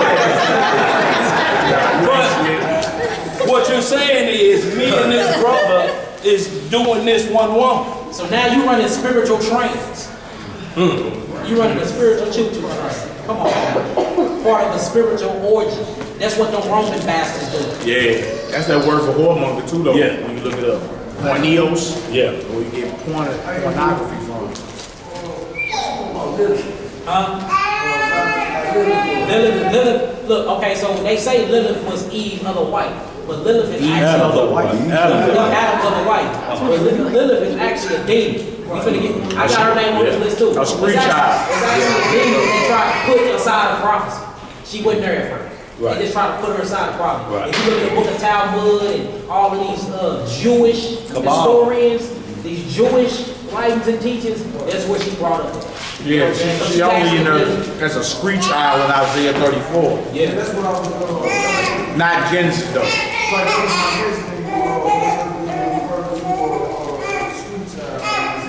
It's a straight demon. It's a demon. We finna look. Her name on her. I got Cali, Memphis, Yoni. That's what girls they want to get their Yoni eggs. They put it up their Yoni. That's an actual demon. I got Kunta. That's where you get the word cunt from. Kunta Kinte. His name got the vagina. His name was cunt.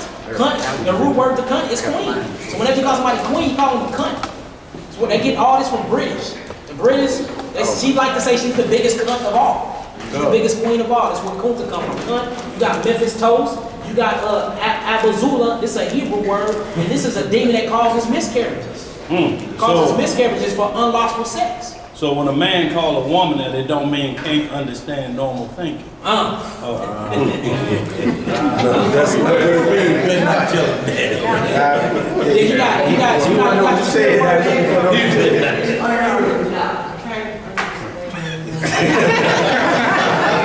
Well, usually when a man call a woman that is for a derogatory meaning, you know, you just can't get it right. You effing can't understand normal thinking. Can't understand normal thinking. Well, cunt, that's what he's saying. But cunt, if you actually look up the etymology, go back to the word king. That's where Kunta get his word from. Kunta, Kente. It comes back and means cunt. It means vagina. But like, they such nasty inside of this filthy sexual desire when they say it, right? They take pride in being called a cunt. Like they take pride in being called oil. You know what I'm saying? I'm oil. Hey, I like Babylon oil, Babylon the Great. They like that type of stuff. So look, here goes some more stuff we can get into. Now check this out. This is your Masonic symbol, y'all. This is the woman's reproductive system. Do y'all see the similarity? Or am I just making this up? Right. Now look, they call this the keystone. This keystone of the archway. Ain't no children here, right? No. This is the woman clitoris. Notice that keystone in the clitoris, right? Same way. Then you have the woman lips. They got these as an actual measuring stick. Now notice the gateway. They got the G in the middle. It stands for gateway, or it stands for G-spot. Whenever you see people doing this, they worshiping they call it the mother god. And this is a sexual god. It's where the rock get his stuff from. All of this is representing sexual organs. They're giving over to their lustful sexual imagery. That's right. And they pushing it off on us through TVs, television, Disney, radio. You know what I'm saying? They got the skinny jeans for men. They even start making jeans, low-rider jeans for men. But you can't even pull your pants all the way up. Yeah, they cut them low in the Yeah, bottom. you walk around showing your crack. They cut your Yeah, they pants. call them That's low why it's riders. hard to keep them Yeah, that's why up. it's hard to keep your pants up. Yeah. That's why it's hard to keep your pants up. Religion, all these name brand They jeans, cut them lower it's in the made, back. man, nasty stuff been going on. So think about who the clothing designers are. Homosexuals. Yeah, and then all the designers. That's where sagging come from. Yeah. Homosexuals. Oh, I'm gonna make it good. I'm gonna cut it low. All right, let's get back to these scriptures. All right, let's prove this DNA. So for y'all that just came in, we went over the blood, its plasma, and its semen. Then we showed that the life is in the blood, which is plasma and semen. Now we showing that DNA is inside the blood. So whenever you lay down and you swap DNA with one another, you lay down and you have sex, upon ejaculation and orgasm, you're actually giving each other your soul. Giving pieces of your souls to one another. And this is called merging of souls, sexual intercourse, soul ties, and STDs. STDs stand for sexually transmitted demons. And that's what happens when wicked lay down with wicked. Y'all ain't doing them with swapping demons. All you doing. Before you hit that point, just so we understand the burning part, and it ain't nothing new under the sun, if we just hit a little bit of this jazz show. Let's get it. Because we're going to see a burning, a desire of another man's wife toward another individual. And I'm talking about to the point that the desire is so bad that they get physically sick. So hit a little bit of this, man. Hit Jazz at 44. What's that movie with Will Smith and that fat white guy when he was like, he used to get couples together? And he went and got up with that white man. He was like, he's like, my drink don't taste the same no more. I can't sleep. I can't eat. I think the only way I'll be able to fix this problem is by banging. He said the only way that he'll be able to be sane again if he fulfilled his lust with that woman.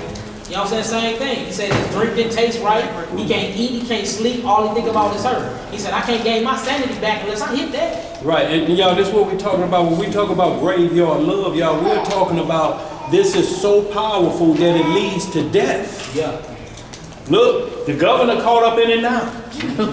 They proving it. Now, the woman came to the hospital where his other woman was having a baby at, and she said he slapped the taste out of her mouth because she said she wanted to rekindle her relationship with her husband, and he would not turn on her. Pow. In the hospital, while his other wife, this is another man's woman. This is the burning desire that drives these situations. Now he on the run. All that stuff he had planned for us. Bad things he had planned for the sons of Israel. Now he on the run. Like we just read about Cain earlier. Go ahead now, read a little bit of that. This is from the book of Jasher chapter 44. All right, this right, Jasher chapter 44. Just around 30. Yeah, I just want to get right where she fell here. And Joseph, okay. Yeah, Jasher chapter 44, verse 33. And she said unto them, this Pharaoh's wife. And she said unto them, surely this happened to you in the moment that you looked at him. You could not contain yourselves from him. How then can I refrain when he is constantly in my house? And I see him day after day going in and out of my house. See, and Joseph was Denzel times 1,000. Yeah. And you talking about a pretty boy. You talking about an elder boy about the jowl regions. Mixed with some hustle and flow and pretty boy. And she asked them, look, y'all see him up in here every day? Go ahead, bro. How then can I keep from declining or even from perishing on account of this? And they said unto her, the words are true. For who can see this beautiful form in the house and refrain from him? And is he not your slave? an attendant in your house? And why dost thou not tell him that which is in your heart, and sufferest thy soul to perish through this matter? And she said unto them, I am daily endeavoring to persuade him. He will not consent to my wishes. So we see at this point that Joseph's mind was right here, because he's saying, this is my master and this is his wife. I don't care how good she look. I don't care what she smelled like. No means no. Right. Up here for him. So she hunted him. She hunted him. Go ahead, bro. And I promised him everything that is good. And yet I could meet with no return from him. I am therefore in a declining state, as you see. You see that? He's saying no, she's fallen into a declining state. Go ahead. Powerful for this Hebrew. Yeah. And Zelicah became very ill. What she become? Very ill. But she couldn't get none of that. Yeah. Wow. On account of her desire toward Joseph. And she was desperately lovesick on account of him. What was she? Lovesick. Y'all done heard that term before, ain't you? Y'all thought that was just made up yesterday, y'all. She loves it, but she can't get that. Go ahead, bro. And all the people of the house of Zelicah and her husband knew nothing of this matter, that Zelicah was ill on account of her love to Joseph. And all the people of her house asked her, saying, why art thou ill and declining, and lackest nothing? And she said unto them, I know not this thing which is daily increasing upon me. Let me jump down. Yeah, jump down to the verse. Y'all read that whole chapter, but go ahead, bro. Verse 52. And Joseph returned and came to the house, and passed from thence to the place of his seat, and sat down to do his master's work as usual. And behold, Zelicah came to him and stood before him in princely garments. And the scent from her clothes was spread to a distance. Y'all heard that? I'm talking about top flight perfume. To a distance. Go ahead, bro. And she hastened and caught hold of Joseph and his garments. And she said unto him, as the king liveth, if thou wilt not perform my request, thou shalt die this day. So y'all see, this didn't start in America, what a slave master's wife, Missy, right, loved. This started with a black nation first. Lusting after Hebrew. This a Hamite man and his wife lusting after the Hebrew man. This didn't start here in 400 years ago. Right. This America got its practice from them. Same process. Go ahead, man. And she hastened and stretched forth her other hand and drew a sword from beneath her garments. And she placed it upon Joseph's neck. And she said, rise. Rise? I mean, that's a lot of pressure, ain't it, brother? Too much pressure. I mean, maybe she better stand up.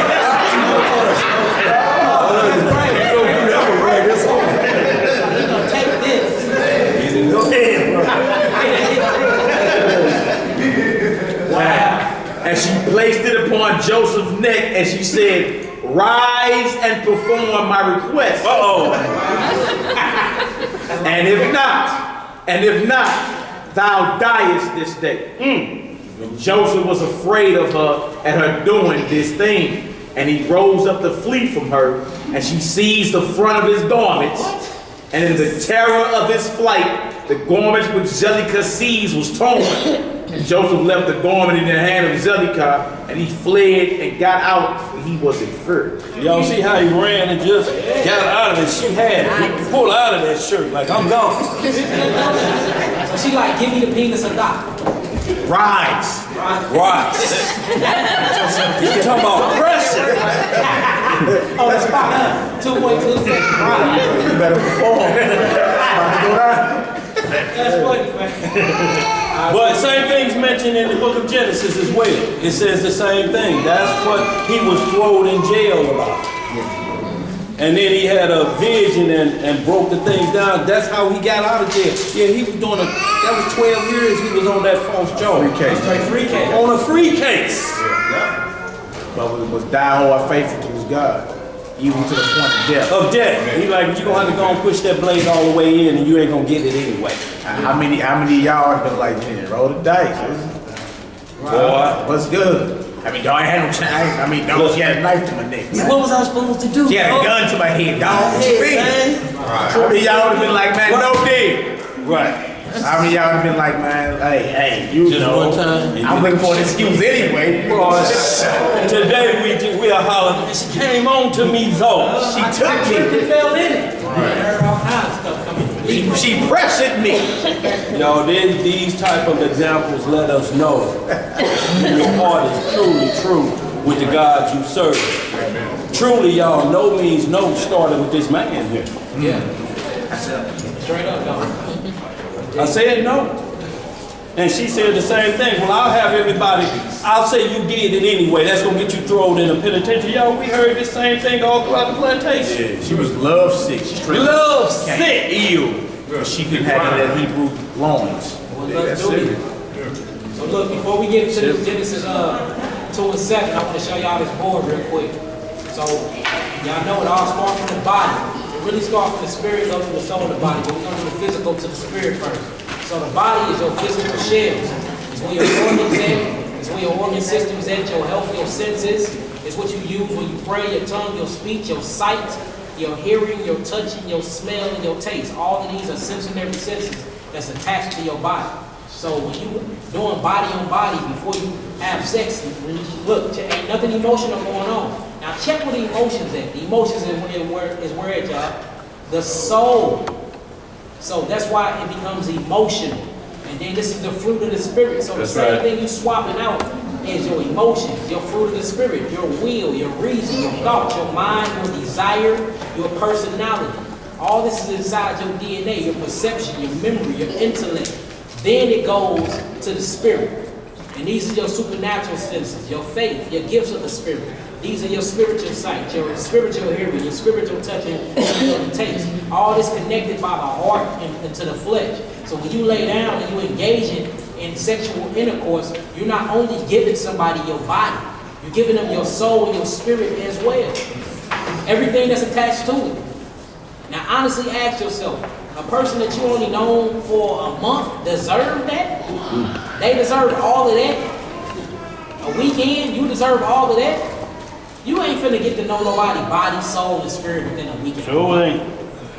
You're not. You're not. Let's quit playing ourselves. It gotta be lust. That has to be a lustful thing. Because you looking past all of that. Like I said, what happened if she had traumatic stress or something? What happened if things happened to her when she was little? Right. You're taking on all these memories and emotions. But remember, she's sharing her soul with you and you sharing your soul with her. These fragment pieces of your soul is actually going inside each other. That goes inside her vaginal canal. That goes inside your penis. This stuff rushes to the brain through your spinal cord. That's what makes you one flesh. That's how you become one. When you cleave on to your wife, you become one. It has to be a sexual act to actually consecrate this marriage. And you can actually do the same consecration with a whore. That's why scripture says, do not be joined to what? A whore. Right. Because you can become one with a what? A whore. Now you got harlotry all in your members. You got harlotry all in your brain because you just slept with her. And vice versa.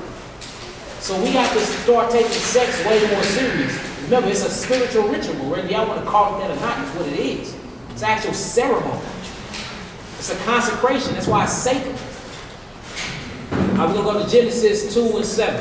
After that, we got Wisdom of Solomon 2, and then we can start getting into it.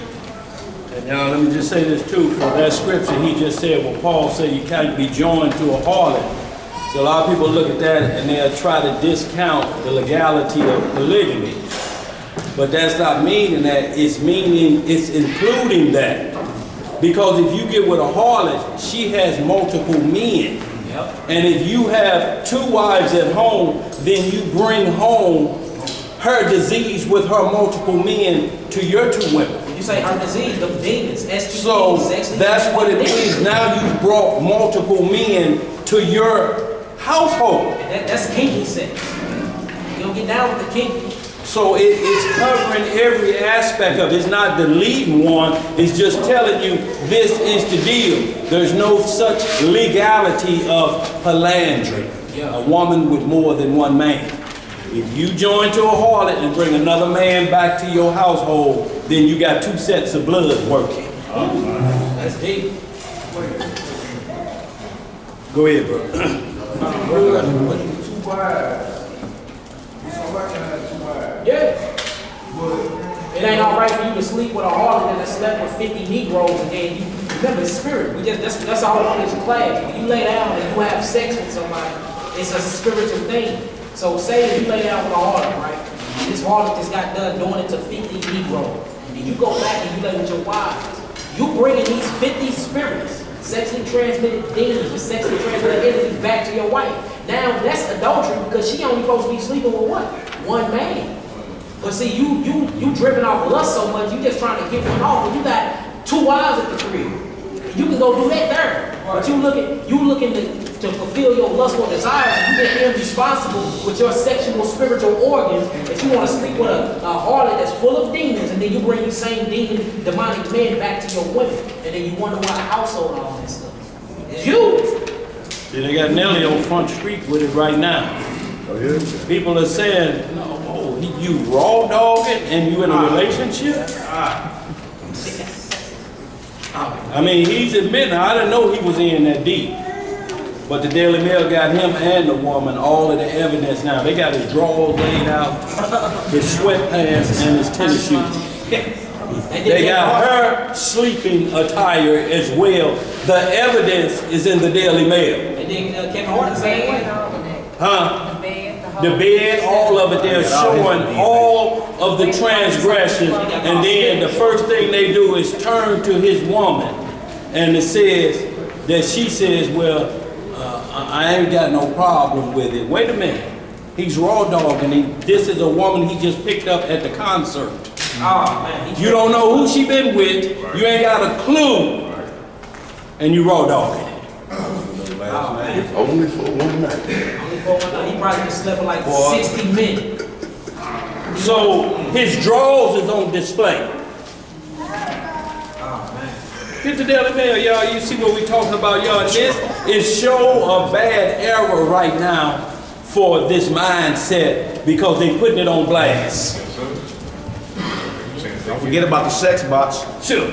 Oh yeah, y'all about those. Did y'all just see that last week? They got stripper robots now. Work cold. What? Google it. I'm talking about the hips of the robot is doing this, and it's got hold of a pole. Take pole dance. Google it right now. Stripper robots and see what you get. It's artificial intelligence. It's taking over. The image of the beast is speaking up. Yeah. Alright, we're gonna go to Genesis 2:7. Then somebody pull Wisdom of Solomon 2:22. Genesis chapter 2, verse 7.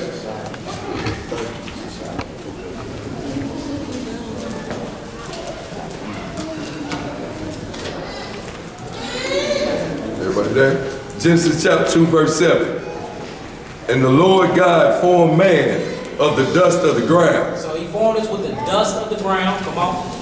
And breathed into his nostrils the breath of life. So he formed man from the dust of the ground. You look up this word dust, it goes into ashes, dust, ground, mud, and clay. You know what I'm saying? This is where you get the word Adam from. And you look up the root word, it says Adam, and it means rugged or reddish. It don't mean he's white. It's actually talking about the iron that he had in his blood. Iron actually, what your iron do is it transmit oxygen through your blood. So say iron is like a car or like a dump truck, and all the oxygen is on the back of the dump truck, the iron that goes through your blood. But when iron mixed with oxygen, it turns red. That's why you see dark-skinned people, they have that tarnish look to them, like a reddish, tannish look to them. That's what he's talking about. So I just be hearing a lot of doctrine that says Adam had to have been white because his blood is, white people don't have melanin. It must have shown red through his skin and all of that. I ain't talking about that at all. It's talking about he was rich with iron. Come on. The Strong's definitions for that is 86083. Says dust as powdered or gray. Yeah. Hence clay, earth, mud, ashes, dust, earth, ground, mortar, powder, rubbish. All right, come on with it. So you see, he made man from the dust of the ground, and then he breathed inside of man. And once he breathed inside of man, the breath of life, which is the spirit, the ruach, then man became an activated soul. So we see that you got three components. You have a body, you have a spirit, then you have a soul. So whenever you lay down, you're mixing your body, your spirit, and your soul with your partner, or your partner, or whoever you're laying with. So we got to be conscious of the decisions we make before we start entering into covenant with people. That's Because right. whether you make an agreement or not, when you lay with somebody, it's a covenant. Point blank period. It's what it is. Come on. And breathed into his nostrils the breath of life, and man became a living soul. Alright, this living soul is the DNA. Soul is throughout the DNA. Remember, soul means psyche. When you look up soul in the Greek concordance, straight say psyche. We get psycho, psychological from something to do with your mind. That's why a lot of people say you got a soulish mind. I mean, you always thinking about something soulish. What about the spirit? You always in your soul. What about the spirit that quickened spirit that Christ came back? That's why I was talking about. All right, so we finna start getting into the sex part. So we went over the blood. The blood is the plasma. Plasma season is your semen. The semen is life in the blood, life in the semen, and then your DNA. Your DNA is through all outlets. So now we're finna show you actually lay down with somebody. You're sharing your soul. And if she got a wicked soul, guess what you getting when you lay down with her? Wickedness. Wickedness. If he got a wicked soul, guess what you get when you lay down with him? Wickedness. You know there's a lot of people being held back because who they sleeping with. You don't even know. You can't progress in life or none of that. Because who you swapping DNA with, holding you back. All kinds of demons done attack you. You don't even know what it is. And most of the time it be the woman or man, the woman or the man that you keep it in your bed chamber. Because it ain't done righteously. All right, come on, we're gonna go to Genesis 2:24. Y'all, you got a question out here? Where is Wolf? Where is this? Oh, Wisdom of Solomon. Well, where are you finding it? In the Apocrypha. Apocrypha. Oh, Apocrypha. My bad. You gave me your apocrypha, sister. Huh? You gave me your apocrypha. You wanted that? Right. You were supposed to put Apocrypha on my phone. I will. Yeah. I asked you to. Well, look, I gotta send you a PDF. I got free apocryphas. You can just get one. No, she gave hers away. Hers, and she was giving it to anybody that need one. I can't read it. It's but too she can't small. read it. So I was telling you to Google apocrypha in PDF form. Just Google it and download it to your phone. You know what I'm saying? I don't know how to do that stuff. Well, before you leave, make sure we get your phone. We'll download it on your phone. So, but anybody that need apocrypha, she's it's in the cabinet back there. She's giving it to anybody that wants a physical apocrypha. I got some back there that ain't even out the It's wrapper. new, because I couldn't see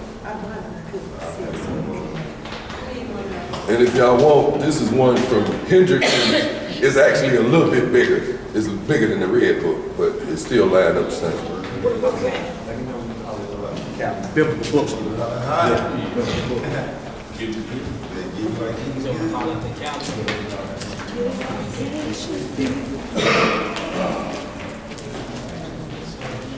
So we'll get that put on your phone, sister, today, okay? If you're able to download it. We'll get it put on your phone as an app. Oh, okay. All right?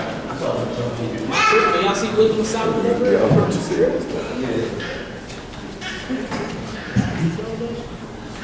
My bad, y'all. Give me 1 second. Then probably subscribe. Wisdom of Solomon. I'm pulling up on the board, y'all.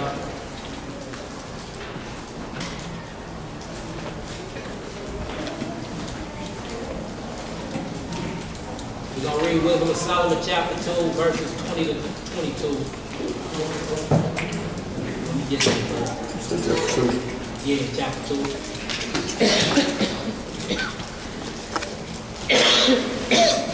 Alright, let's get it. What's up here, y'all? Are y'all ready?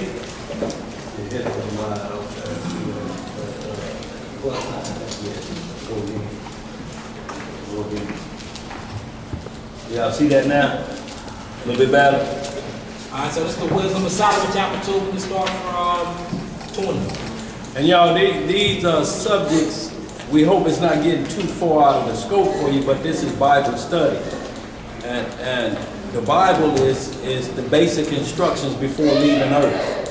So it encompasses everything we're talking about, because every commandment, it's a commandment to be fruitful and multiply. So there's rules to it. So eventually you're going to have to talk about this. We were never allowed to talk about this in Sunday doctrine. Even, you could even talk about it and you still see the church filling up with children. That's happening for a reason. And we still couldn't talk about why it was happening or what caused it to happen. But there's rules, like he said. Once a child, whatever age she is, when her flower gets there, when her flower hits, she has to follow these laws now, because now she's in this supernatural realm now. In a flower meeting. She's come on her first cycle.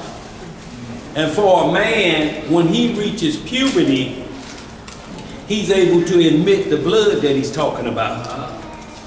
If those two get together just in puberty, you're talking about some 10-year-olds having a baby. It don't exclude them because they're of age. And guess what happened also, like he was saying, two young, underdeveloped individuals will produce an undeveloped child. If they barely know their ABCs, what are they doing with a child? Exactly. So, but this is why you had to be prepared. But the Most High never left us without warning. The young women, when they get ready, you mothers know what the sign is when you say, you better look out, it's time to get that party going. Call all aunties. She done made it to that age. And they have a party for her because they know the signs, tenderness and everything else. A young boy, his voice cracks to let his father know. Hey, Daddy, we still going to the game.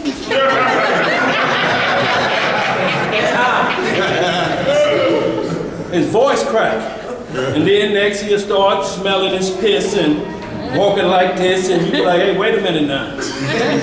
Put them shoulders back in the closet. One knee up in here. Walk around tough like, what's up, Dad? You know, so you get the warning that this time is about to happen, so now you have to start guarding. Right. And this is where you see nurse, nurse, nurse all throughout the scripture. This is when the nurses came in, or big mama. Show her how to cleanse herself. Show her how to walk properly up until she's ready for marriage. She has to know these things before she go into a marriage covenant. Because there's two different things. Her reaching her cycle does not, because blood is shed, does not make her not a virgin. If that's some kind of English I'm using. Prevents her from not being a virgin, I should say. Because there's a different blood there that'll signify if the marriage chambers got messed up. Because the worst thing you can do is bring a child into this world off of menstrual blood. Look at sis, what? The creation of what they call ungodly children. Conceived through menstrual blood. Yo, that was an act that was terrible because of its ramifications. Yeah, mistress women should bring forth monsters. Monsters. So you have to understand, y'all, this was a very, very, very serious thing that you truly have to be on point with these young women and men when they reach those ages that they're ready to reproduce life.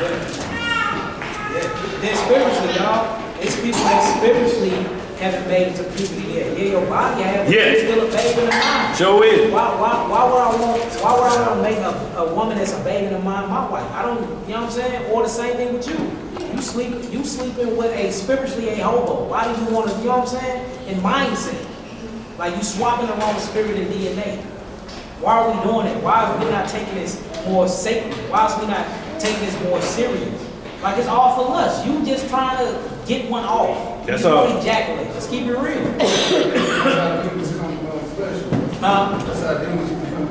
And look, we straight finna get, and that's the next session. We're gonna get into it, showing how all this brings demons into the flesh.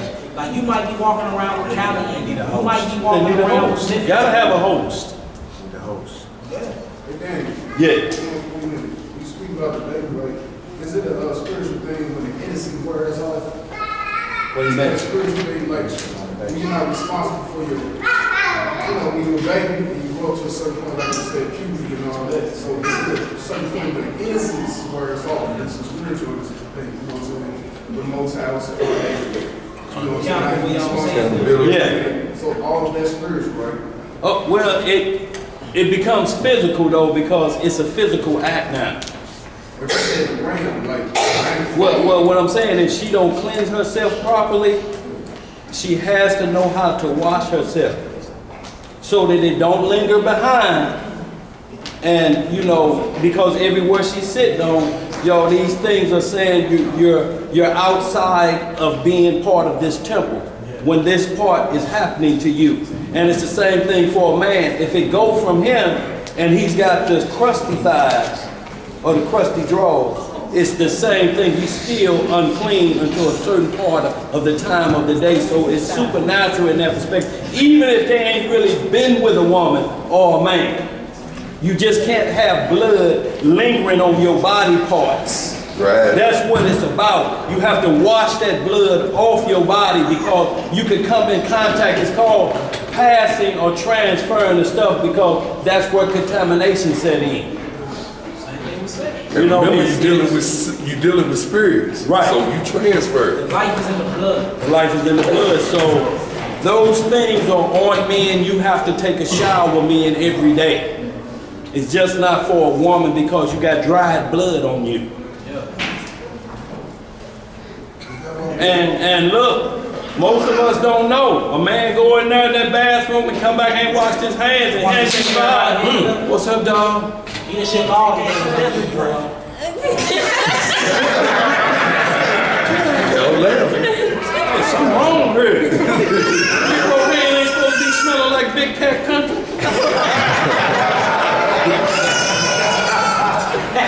Go ahead. Come on, man, let's get this. Sister Kim. Ask, okay, what the brother was saying about kids. Are you saying that when a grown has intercourse with a kid, demons come? Or what are you saying? Yeah, that's definitely dangerous. That and illegal activity with an adult of age.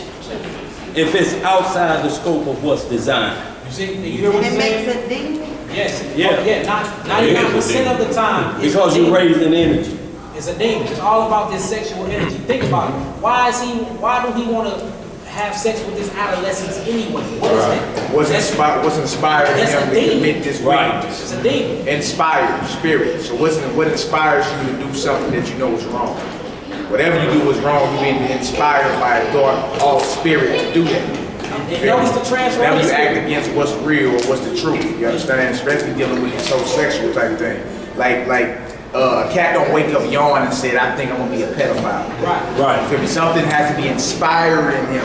You feel me? He's being tempted, and instead of rebuking that, he's entertaining it. And then he trying to go from his mind to manifesting in the flesh, physical. You feel me? So yes, that's a demon. A dark force is now the driver with inside your mind. You feel me? Demons need a host. And then it transfers over. Because notice when this happened, notice it be taking these child's innocence and it mess them up. Now this demon is transferred. Do y'all know this?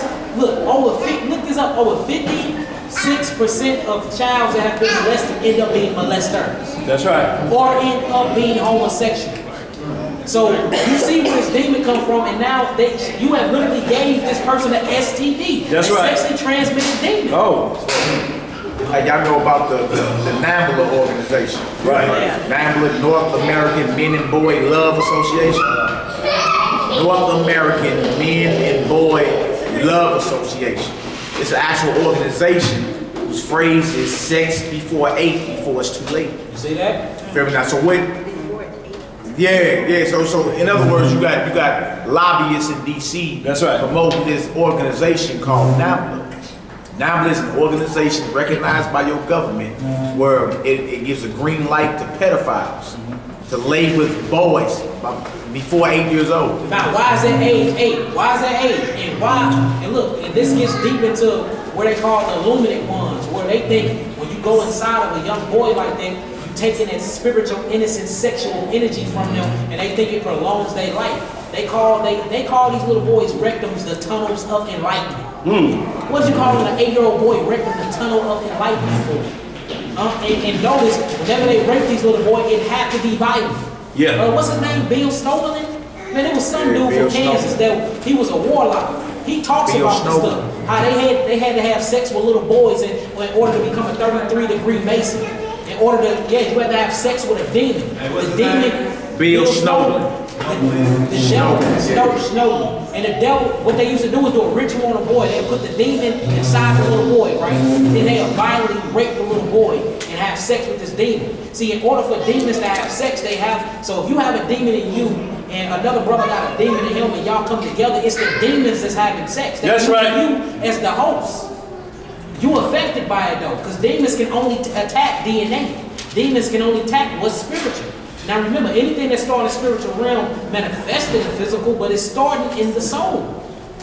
So this is what they're doing. That's a devil to want to take a child innocent like that. That's a devil to want to, why the hell would I want to sleep with something that got the same parts I got? Hey, look, trip off this. Not only that, you so bold, you enacting legislation. Right. Like you getting laws passed. Like you should feel embarrassed trying to get, I'm writing a bill up to get a law passed, and it's about legalizing pedophilia. You comfortable with going to wherever you pass these bills off at so it can become a law?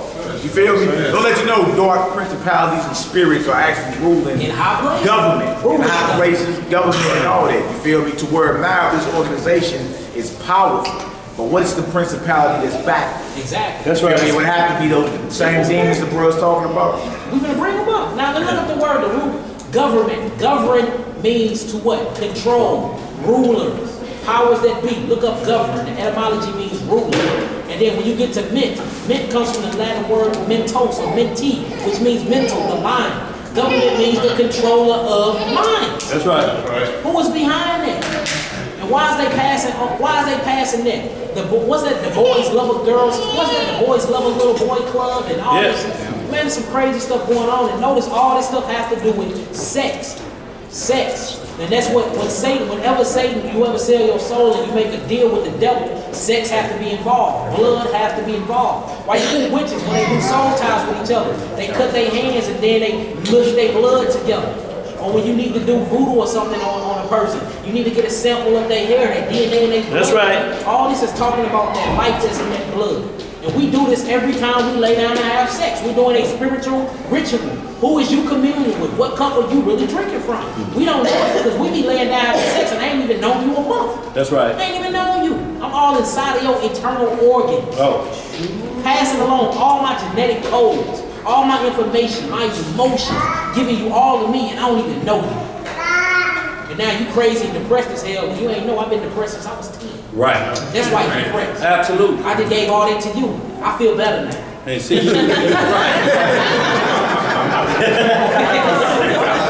That's how it works. That's not a personal testimony at all. Good, bro. But like Joel 3:3, now you understand it a little bit better for captivity when it say, and he had given soul a boy for an harlot. Yeah. And given a girl for wine, so now boys, they are actually young Hebrew boys. If y'all ever see the movie Goodbye Uncle Tom. Right. This is the most graphic slave movie ever made. And they'll show you one section where there's 9 and 8 and 7-year-old boys dressed up like harlots. Makeup on, and they got them writhing, and they got lustful men out here, can't wait to get inside that door. And as Joel 3:3 hits it right on the head, they actually was paying for this. Like this is a woman, and this is a young boy. Yo, once that happens, man, they almost ruined for life unless there's some serious fasting and prayer to go on to drive them demons from within them. Yo, and look, to let you know it's such a bad crime, even the worst criminals. I'm talking about a man may kill his grandmother, but don't you come in there for raping no child. that don't go in jail. Yeah, nah, they segregate them. You better be over here or you be dead for the sunset. They don't even put them in the same pod. They got their whole separate pod. They got Yeah, no problem. because they're saying you took that from somebody that couldn't defend itself. At least rape a woman or something if that's what you're into, where she can at least scratch your face up or something. Make it a contest, but to the innocent. Yeah. And that's why rules was about women, if you get took in the field or took in the city, there was guidelines for that. But a child, Yeah. we're in a whole different avenue now. You gotta remember, demons want to take innocence. They want Yeah. to take souls. Right. If they can jack up your soul forever, that's their whole point. So who they gonna go after? Of course, the adolescent, the child, the children. And they do it through sex. So let's get this wisdom of Solomon, and we're gonna get this book of Tobit, and we gonna... Big Mike, what's going on, You bro? see that guy's name is Bill Snowden? Bill Schnoblin. Schnoblin. S-C-H-N-O. S-E-H? S-C. No, S-C-H. Schnoblin. S-C-H-N-O-B-E. Probably. I ain't never. L-I-N or something like that. Schnoblin. He's a witch. He's a warlock from Missouri. He's from Missouri, a warlock. Went a whole year drinking blood. Yeah, he was a vampire. He said, you know werewolves? And then when he lost his power, he said that the credo amongst the witches is whenever you lose power, find sanctuary at a morning church. Yeah. Oh, you said it too, sis? That Bill nigga was wicked as hell. Yeah, Now he just gave his life over to Jesus Christ. Yeah, I hear you. We shall see. Right. You done done it up little boy's butt. What you mean you gave your life to Christ? Alright. Bill Snowden. Alright, so let's read this Wisdom of Solomon. In chapter 2, we're gonna read 20 to 22. 20 to 24. Man. Chapter 2. Wisdom of Solomon, chapter 2, verse 20. It's on the board, y'all. Let us condemn him with a shameful death, for by his own saying he shall be respected. Such things they did imagine and were deceived, for their own wickedness had blinded them. As for the mysteries of God, they knew them not, neither hoped they for the wages of righteousness, nor discerned a reward for blameless souls. Come on. For God created man to be immortal. So now we know what the image is. God created man to be what? Immortal. Eternal. Meaning you can't die. All death is to you is the lake of fire. You can't die. You're an eternal being. So when you laying down and you swap it, what you're swapping is eternity with each other. Everything that lies inside your soul, you swap it. All demons you came in contact with that you ain't got rid of, all these burdens you ain't, all these mountains that you haven't moved, you said this is what, well, don't see why people, like you want to swap stress, you want to swap demons. Why don't you don't start keeping it real with each other? That's what it is. If you're not renewed in the mind and spirit and you moving off of lust, if you moving off of lust, all your lustful ways and demons and sins, you're passing it along with each other whenever you sleep with somebody. Whenever you sleep with somebody. And you can't tell me that after a week, you know somebody. No. This is an eternal being. So after a week, you ready to lay word. Y'all, you burning with lust. Y'all just gotta get it on. Huh? You say what? Yeah, by discernment, but I ain't talking about that. By discernment, and that's by discernment. You can't tell me at a whole week, 7 weeks, you know about them. You know their likes, they dislikes. You know all the traumas that happen in their life. You know everything about them. You laying down and swapping, that's lust. And you picking up things from this lust. And these the deep, dark secrets he never told you. You ain't even got to know enough to know. And vice versa with the man. Right, and then that's why it had to be a public acknowledgement of at least 2. It don't matter where it's at. It don't have to be a big extravagant wedding, but there have to be 2 because somebody, man, she, Right. or he, Yeah. man, you ain't heard about that? No. Man, you better check her past. You better check his past, man. Because that's what public does. Public gives you a jump on. What they say then, before we do this, they say, anybody hold their peace? Anybody? And raise up. Who knows something? Who knows something? Before I marry you, what's up with her? Not only that, it could be a first cousin. If you ain't got with people that know this person that you don't know. Somebody else knows. Find out first. What? Auntie in Memphis. Lou Bertha. Stay on what street? Yeah, yeah. That's your auntie? That's my mama's baby sister. And then you thinking, we can't tell nobody. Already went down. How you at the family? You went down. Get your cousin a hug. And you like, put your arms around. Already done that. So y'all, these was the reason why somebody had to say at least one of us know what's going on if you don't know. It's history. Yeah. Y'all gotta make sure you know the history what Bruh's saying. Yeah, all I'm saying is what happened, like, we don't court or sport. We get a number, we do a little study, and next thing you know, boots is knocking. Yes, they are. And then a week later, you be like, wow, did I or all because you ain't even get to know that person. Y'all didn't get to know each other before y'all got to know each other. Now y'all done swapped all these STDs, sexually transmitted demons, and y'all hate each other. And it could have been prevented because all y'all had to do was sit down in court. Take the proper righteous steps. Right.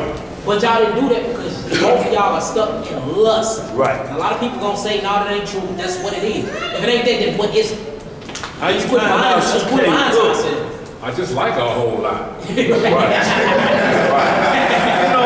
her middle name? What's her middle name? Right, last name. Who was her father? Right. Who her father? And it's all good. We all make Greatly mistakes. attractive. We all make mistakes. We all make these type of mistakes. We yeah. gotta learn from them, man. Learn from them. Quit Absolutely, moving off of lust.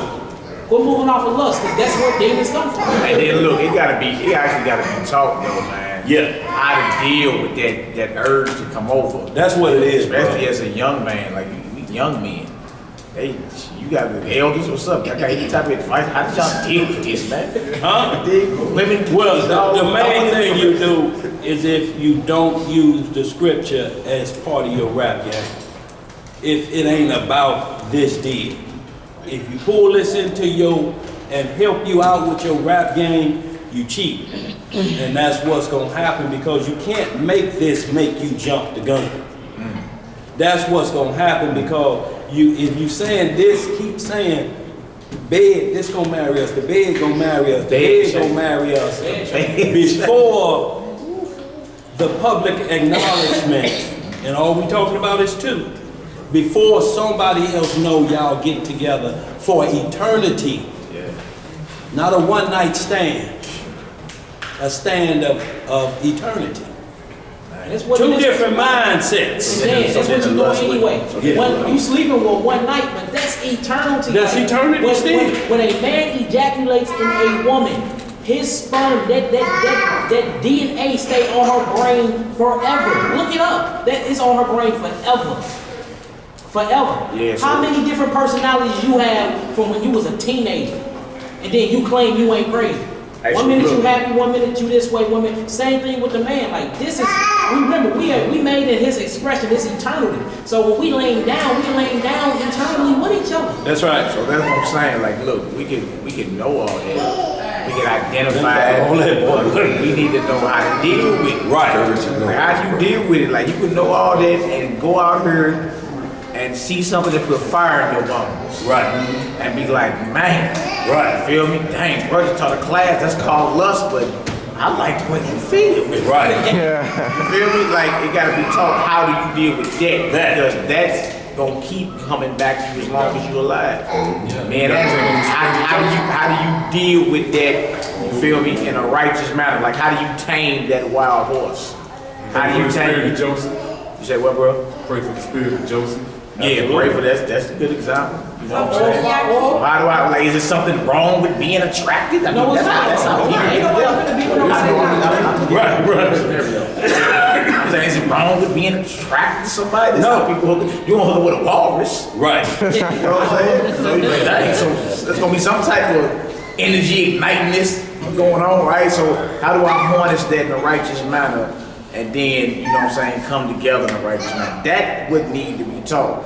We can identify everything down there. We can get down to the exact names of these spirits and all that. But the trial coming right back as soon as you leave about it. Absolutely. If you ain't going through it right now, looking at some of these pretty daughters. You understand? You gotta know how to deal with that. That's what I'm talking about. Like when brothers get older, then they understand. But you talking about young. It don't stop because you're older. Look, and what he's saying is, acknowledging as a young man, this the same woman I'm gonna be with. One of us gonna see the other one in a coffin. If that mindset is there, but if it's not there and it's only for the temporary, just for tomorrow, you gotta be thinking we gonna get to a point where we ain't gonna be able to satisfy each other in that area. What satisfaction now becomes is remembering those times and sitting up having a cup of coffee somewhere, walking, me and you still together and everybody seeing that, and then we remember them times, and what you're seeing is the offspring, the children. You know, so that's what we're looking for, that mindset. But when you get back to it, like he's saying, what will stop a young man from that? And that's being to start teaching them. That's right. Like I say, that wait, bro, just wait. It ain't a bad thing to wait. Isaac was 40. Look, and then with the wisdom, the whole wisdom, that's why it's important for certain topics not to be taboo amongst us. You feel me? Yeah, absolutely. The elders need to be able to relate. I mean, need to be able to talk to the youngest, like, so you don't make the same mistake I made, man. You feel me? You can't be like, well, you all in my business. The whole Bible is full of folk business. That's right. I think David wants you to know what he did with Bathsheba. That's right. Judah wants you to know what he did with Tamar. You feel me? So we gotta be able to talk about these things, and then, you feel me, get the wisdom from the elders who have been down the road so many times where we're gonna be making the same mistake. But we gotta be able to rap with one another. You feel me? Like, oh, this is just a topic we just can't talk about. Oh my God. You feel me? Because if we don't talk about it, then guess what? We're gonna be rolling the dice out here. That's right. Like, hey, the best teacher's experience. So since y'all not teaching me, I'm out here shaking the dice until I don't crap out. That's right. Until I hit my point. See what I'm saying? Like the book of Titus tells the older women to teach the That's younger right. women. Right. The elder sisters should be teaching the younger sisters, like, look, girl, I already know. I used to go through that.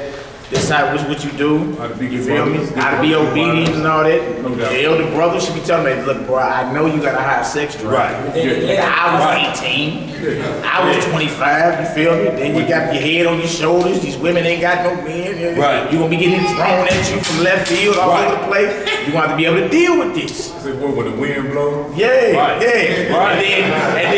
And then, you know, that's the elder right there told us about the black seed oil. That's what I'm saying. Yes, sir. See? That's what I'm saying. Like that black seed oil is the 4% this. Like, I'm just saying, bro, we should be able to rap like that to where we can know, because the energy is there. It's on the transfer. So we be able to get that. How do we harness that and make a righteous union behind it instead of all these bad examples? You feel me? So the line of communication got to be open between the elders and the younger generation. Right. Or you just gonna have a whole kingdom of makeup children. If you're arguing and y'all, everybody think y'all done broke up, and then all of a sudden here come you again in her belly. That's all makeup children. When makeup children time comes, all of our past, all the problems that we had, we're gonna forget about them to right now. And then as soon as it's over, like James said, and when lust has conceived, it brings forth what? Sin. And when sin, what does it bring forth? Death. So y'all, we have to be careful that lust don't bring forth sin and then death. Because lasciviousness set in, or terms like the older brother, so we can let brother move on. We used to call it a man with a white liver. Today they call it a nymphomaniac. He can't stop. And then, like I say, women, you know, you look at a man like this and he tell you up front, he like, I got to have it. Now, do you want to marry me? Yeah. And they thinking I could tame this wild spirit.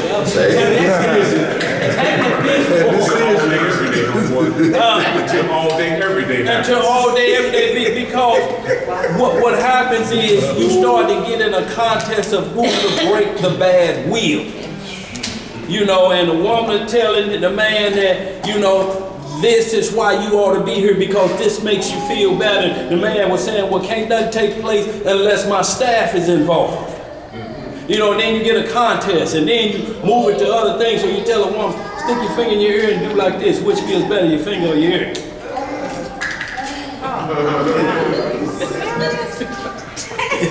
This are the contests where you go to from dealing with the point at hand. Which feel better? Because ain't nothing taking place unless the man is rising. Man, God, that nigga true. Boy. Let's move on, man. Let's get to it. We're going to finish off verse 24. Yes, sir. Then we're going to jump down. Let's finish off verse 24. Verse 23. Read 23 and 24, and then we move on. For God created man to be immortal and made him to be an image of his own eternity. Of his what? Of his own eternity.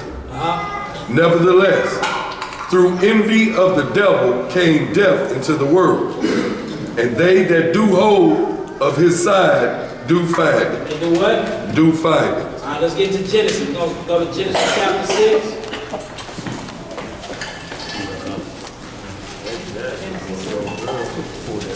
Genesis 6, 1 through 4.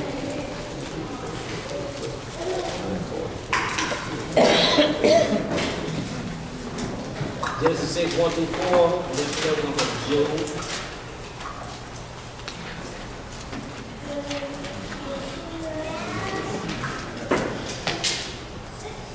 Now we're finna get into it. This ain't gonna take that long.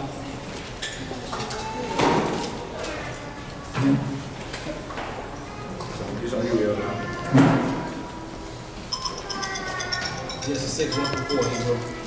Book of Genesis, chapter 6.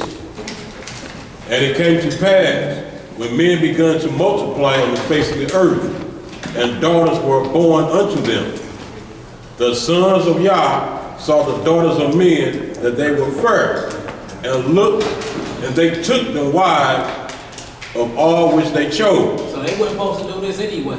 But the watchers, the angels seen beautiful Zion, they're like, look, I got to have it. So they conspired within their hearts to come down to earth and sleep with the women. And Yahweh said, my spirit shall not always strive with man, for that he also is flesh. For that he also is flesh. Yet his days shall be 120 years. There were giants in the earth in those days. So the angels slept with the women, and the women gave birth to giants. Come on. And also after that, when the sons of God came in unto the daughters of men, and they bare children unto them, the same became mighty men which were of old, men of renown. Well, let's get into this real quick. We're going to get Jude to play the lost book 2 times, and then we get into it. Let's go to Jude 6 or 7. And y'all, a lot of camps teach also that the sons of God were like Adam's seed. The only problem you don't have that is that every time we have a child of two different races, that child should be an automatic giant. Right. And that don't make no sense. That don't make no sense at all. Because it ain't happening. Or somebody that do great acts. Right. You know what I'm saying? That's what they'll say. We're not no giant, but like a great man, like that did mighty acts. Right. But that ain't the case either. Right, because we should be talking about Blake Griffin versus Joy. Abilities. If that's what happened when you're saying if you're mixed races, this is what it was. These were actual angels. The sons of God mentioned in Job 38. Unless you're saying Satan is a man, so we need to find him in the Garden of Eden because that's who convinced Eve to do what she did. Right. So that's just saying that so you don't get caught up in understanding the difference of the sons of God versus the sons of men. Two different things. You know, the only two places you're going to see sons of God is back to Adam's lineage and the end of Christ's lineage. Right. Because those two were only called the true sons of God because they were both begotten of the Most High, so to speak. the first man of the earth and the second man from heaven. So we understand that when you see sons of God, but all the prophets are labeled as sons of men. Yeah. Go ahead, brother. Book of Jude, verse 6. And the angels which kept not the first estate, but left their own habitation. So now we see that these sons of God were angels. Come on. He hath reserved in everlasting chains under darkness unto the judgment of the great day. So we see that the angels, it can't be the angels that's turned to demons, because the angels are bound. So what turned to demons then? You got to get to their offspring. Then you will see what you battling with out here, and you will see that when you laying down and you led by lust, these demons are using your body as a host to lay. So they swapping out information through you. That's right. You gonna have to pay for allowing your soul to be operated by demonic spirits. So you finna do eternal damnation in the lake of fire because you allow the demons to use you as a host. That's right. Come on. Even as Sodom and Gomorrah and the cities about them in like manner, giving themselves over to fornication. Doing what? Giving themselves over to fornication. So you see what these spirits do? These demons get in you. They drive off your lust. Next thing you know, you become an idolater, a fornicator, and you're doing all kinds of matters of wickedness, all because you let these spirits get in you and influence you. Come on. And going after strange flesh, are set forth for an example, suffering the vengeance of eternal fire. All right, anybody got they Enoch on? Yeah. All right, look, turn 15. Turn to Enoch, yep, 15 and 16. Sounds already there. You got it? No, you can read it in what's right here. No, go ahead, man. He knows. Quick right there. Who will? Enoch chapter 15 to 16. Yeah. The book of Enoch, chapter 15. So we're finna see what these demons come from and how they operate. Right. First book of Enoch, chapter 15, verse 1. But he raised me up and said to me with his voice, Enoch, I've been heard, do not fear. Enoch, righteous man, scribe of righteousness, come near to me and hear my voice. And tell the watchers of heaven on whose behalf you have been sent to intercede.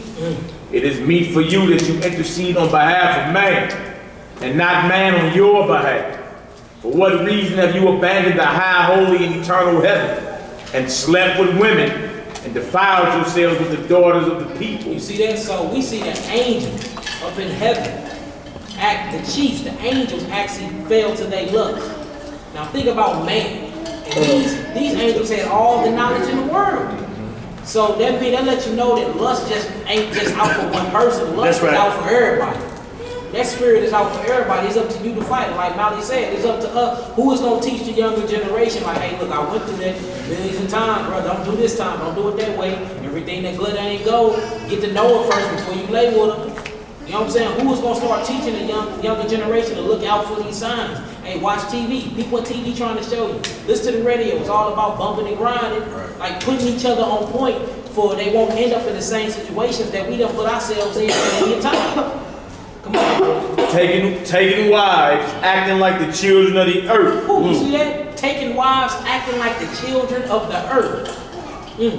And begetting giant sons. You see that? So when they slept, when these angels came down and slept with the women, they begot giants.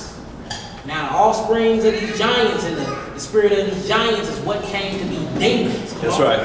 Surely you used to be holy, spiritual, the living ones, possessing eternal life. But now you have defiled yourselves with women, and with the blood of the flesh begotten children. You see that? The blood of what? Flesh begotten children. So he just said it. Now, we was talking about the blood. The life is in the blood in the beginning of the class, right? That's right. And inside that blood is DNA. He said that the blood of the flesh of these women, that it had defiled you. You used to be eternal. You was chosen ones, eternals in heaven. Now you have defiled yourselves with blood. See how important this blood is? And how blood can either bring forth life or death. Come on. You have lusted with the blood of the people, like them producing blood and flesh, which die and perish. On that account, I have given you wives in order that seeds might be sown upon them, and children born by them, so that the deeds that are done upon the earth will not be withheld from you. You see that? So the angels came down, slept with the women, and for the women letting them sleep with them, and for the angels coming down and punish both of them by them bringing forth seed. Man, these big old giants was eating people. They was, man, going to war, tearing up the cities. It got so bad the earth cried out. Earth like, God, what did you have unleashed into these women's belly? Paul Bunyan. Huh? Going around eating people. Not fruits, not trees. And then if you look at ancient historians, you start looking at these old buildings in Egypt and stuff, man, they got big old chairs. Who made these big chairs? Right. I'm talking about people standing up, 100 people can sit in one chair. They got cups as big as a car, a cup big as a car. Who was drinking out of this cup? And you see the sculptures, and you see their beds and stuff. They was making humans serve them like they were God. That's the right. giants was. So the women, everybody, man, they on earth like, dang, we should have never let these angels lay with us, because what we done produced, we serving now. We serving our creation. And if you look in chapter 6, the angels knew what they was doing when they slept with them. They made a covenant and an oath to do it. Yeah, most definitely. Come on. Indeed, formerly you were spiritual, having eternal life, and immortal in all the generations of the world. That is why formerly I did not make wives for you. For the dwelling of the spiritual beings of heaven is heaven. You see that? So he's saying, you didn't need no wife. The way you get that energy you already had, you got it in worshiping me. Same thing. Now look, this is the same thing that Paul did. Same thing that Jesus was on. Right. They didn't need to have sex. They took that same energy and used it to devote themselves to the Most High. That's right. Same thing that the angels supposed to be doing in the kingdom of God. Now, and that don't mean angels was formed like Ken and Barbie dolls. Right.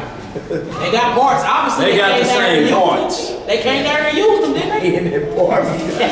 Right. So, y'all understand that. You may hear that doctrine as well, that they don't have the body part. They got the parts. They came there and used them. They were just told not to use the part. Or, if you're resurrected in the kingdom, you're going to be without your parts. Androgynous. Right, because it says in the resurrection, they're not given into marriage. So if any of us die before the second coming, the wife that you died with will be your sister. She'll be my sister. I'll be her brother. That's what angels are like. That's when it said you shall be like the angels. You're not going to get into marriage anymore. You're like brothers and sisters. You still in this fold. This marriage part is for those that are alive and remain to repopulate Israel. You're unicking it out now. You unique. Yeah, you're unicking it out. So you don't want to get the misunderstanding, because you be thinking, oh, I'm going to be resurrected with nothing? Right. Now you still going to have your genders. You just The Ken and Barbie look? That energy going to be devoted to God. And check this out. We can't even say it ain't no Ken or no Barbies no more. They starting to put them on the board. Right. Vaginas and penises now. Oh, yeah. All Barbies. Now vaginas and penises. So if y'all getting y'all daughters any of them Kens and any of them female Barbies, make sure y'all pull them draws down. They might have some. Same right at the back. Yeah, verse 8. But now the giants who are born from the union of the spirits and the flesh shall be called evil spirits upon the earth. See that? Shall be called evil spirits upon the earth. Check this out, y'all.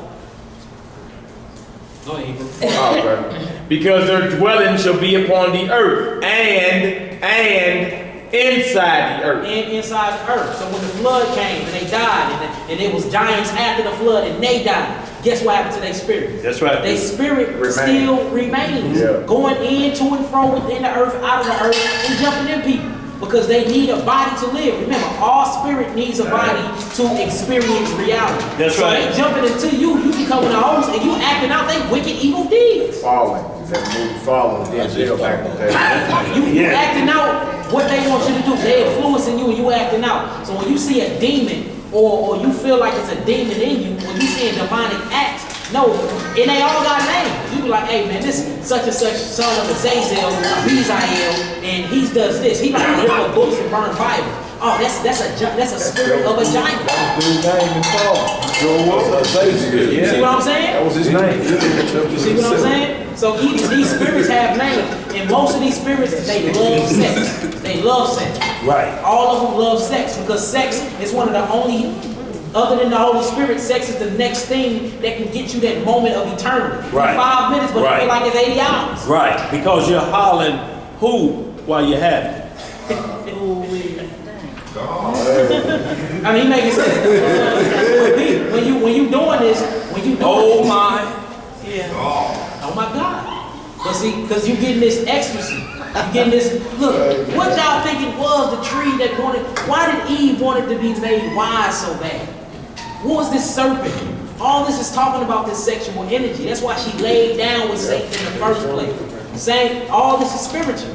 Like whenever you lay down, what happens is, you can either force your pineal, look this stuff up, you can either force it open, doing magical, dark, demonic rituals. You either be reborn again to force your third eye open, or you open it all the time. Every time you lay down and you have sex, you open your third eye. So this is the way to eternity. And that's why people lust for it, because you can't get that feeling doing nothing else. Right. I'm talking about lust for it, so you risk your life. Yeah.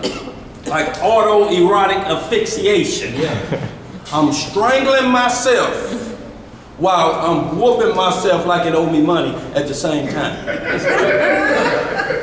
You put a belt around your neck in the closet and you're doing that. So you and pleasing yourself. You masturbate while hanging. You coming and leaving at the same time.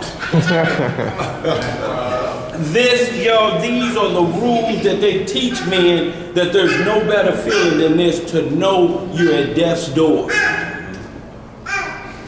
When you do this, what greater pleasure can that be? I went out like that. So when somebody finds you like this, like they found Kung Fu, David Carradine with his shorts around his ankles. Yeah. Man, I did not know that until you told me. And the reason they talk about mandrake, they say it'll screen the root of it. But they said most of mandrake fields happen where most men were hung at. Wow. You know what I'm saying? Because they said when you hang, it just drips on the soil. That's great. I didn't know that. And the mandrake root is in the shape of a man or a woman. Yeah. The root is the most dangerous part. Uh-huh. So you can't partake in mandrake? Not the root. Okay. They say it's actually, you can hear it screaming. Dogs hear it scream all the time. The love apple, the mandrake. Mandrake. Got spirits in it. And then think about this too, when you ejaculate and you letting forth that DNA, that life. You know what I'm saying? Like you actually becoming a creator at this point. Yeah. That's why the ejaculation feels so good, because you shoot forth life. Right. Shoot forth this spark through your blood. Makes sense why it's so addictive. Let's finish this off, Verse, evil spirits have come out of their bodies, because from the day that they were created from the holy ones, they became the watchers. Their first origin is the spiritual foundation. They will become evil upon the earth and shall be called evil spirits. So this is where demons come from. So demons are the offsprings of fallen angels. It's the spirit of the giants that was ruling and tormenting the hell out of this world. So that's a demon. But them is demons to this day that be inside of mankind. These hands to this day. When somebody get drive crazy, they killed their mama, their whole family, and blew their brains out, that was a demon. It's actually a suicidal demon. She have a name. It's a woman demon. She got a name. So now you know what's jumping into the people when they commit suicide. And it wasn't birthed yesterday. No, it's been around since eternity. Since the beginning. What's her name? What's the name? I don't like calling out all of them. I got a few of them I call out. But like, you just ain't supposed to just call out demons. Okay, I got you. Right. What you say, y'all? Because you actually called it. Say what?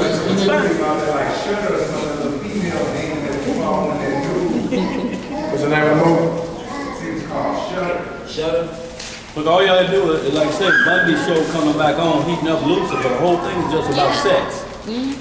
That's all he does. That's all his demon with him does. Mace or master kill is.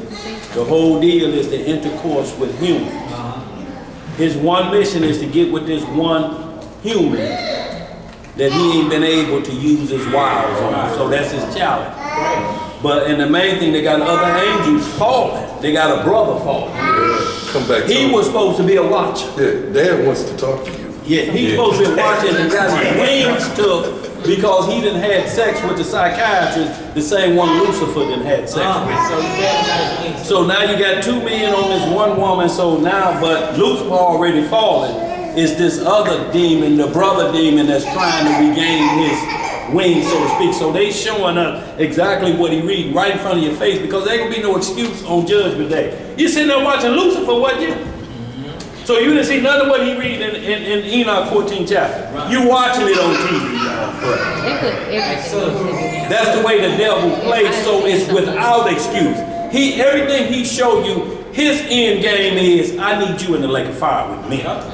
So I'm gonna put everything right there so you can't deny what you're trying to say, and I ain't gonna trick you either. Damn, it's even down to the look. These demons so out with it, they tell you their name. They tell you. Here go my name. Since her name is Ashmaya, it's Aeshma, and she is part of suicide and rage, and this is a Hebrew name. All these demons I'm going to mention, origins is a Hebrew name. All this is in your demonology Bible, King James Version. List all of them. You get to certain books of Solomon, list all these demon names and how he had control of them. Like these demons are real. They come from the spirit of these giants.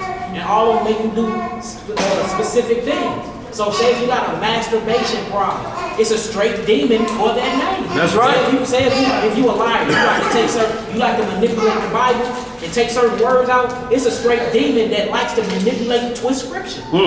You know what I'm saying? It's different, just like it's different angels for the elements of God. It's an angel for rain. It's an angel for lightning. It's an angel for hell. It's an angel for all these different things. Just for your spiritual, emotionals, and components, it's demons and angels for them. You are a transmitter. All you do is get influenced. And your soul have a will. Your soul is the will. The will to either go with what this spirit is inspiring you to do or go with what this angel is inspiring you to do. And that's why your soul has to pay the price for it. Because whenever your soul gives in to the will, your body acted out. You see what I'm saying? But you constantly being influenced. Molly say it all the time, send it and receive it. That's all we doing all day, uploading information and downloading information.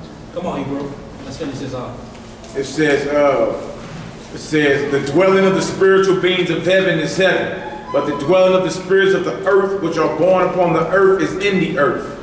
The spirits of the giants oppress each other. You see that? The spirits of the giants do what? Oppress each other. Oppress each other. So say you got an evil spirit in you, and I want to get something done, and I got an evil spirit in me. We straight be going back and forth on who else we finna manipulate. That's right. It's crazy what's going on. You be in a whole argument, you arguing with somebody, and then you be like, damn, was we mad at each other for? Boom, two demons is going back and forth. That's right. Because you allow them inside your temple. And one of the easiest ways to allow demons inside of you is through sex. This is scientifically proven. Whenever I'm done with this class, we're going to go through the science of this mind-blowing. That's why we got to watch what we laying down with, watch what we drinking, breaking bread with, all of that. All of that. Remember, we are spiritual people first. Spiritual. Come on, Hebrew. They will corrupt, fall, be excited, and fall upon the earth and cause sorrow.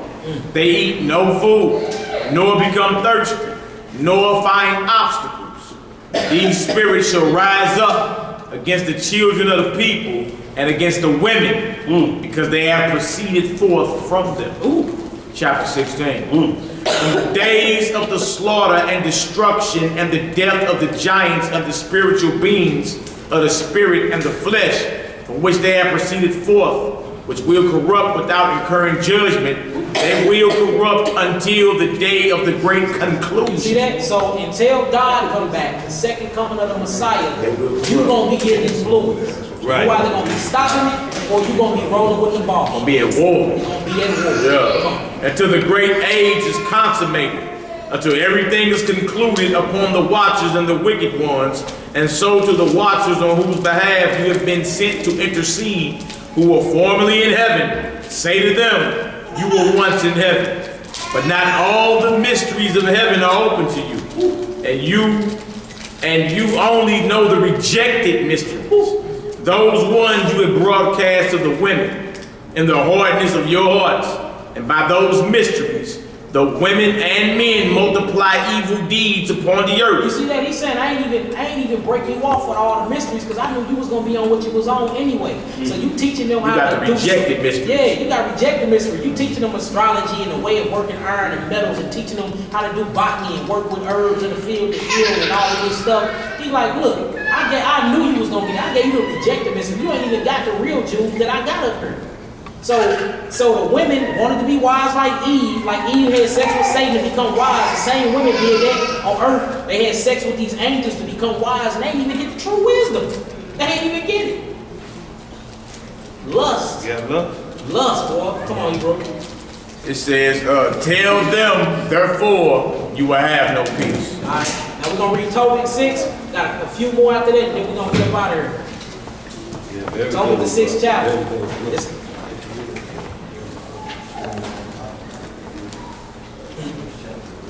Open you. You want to get that now?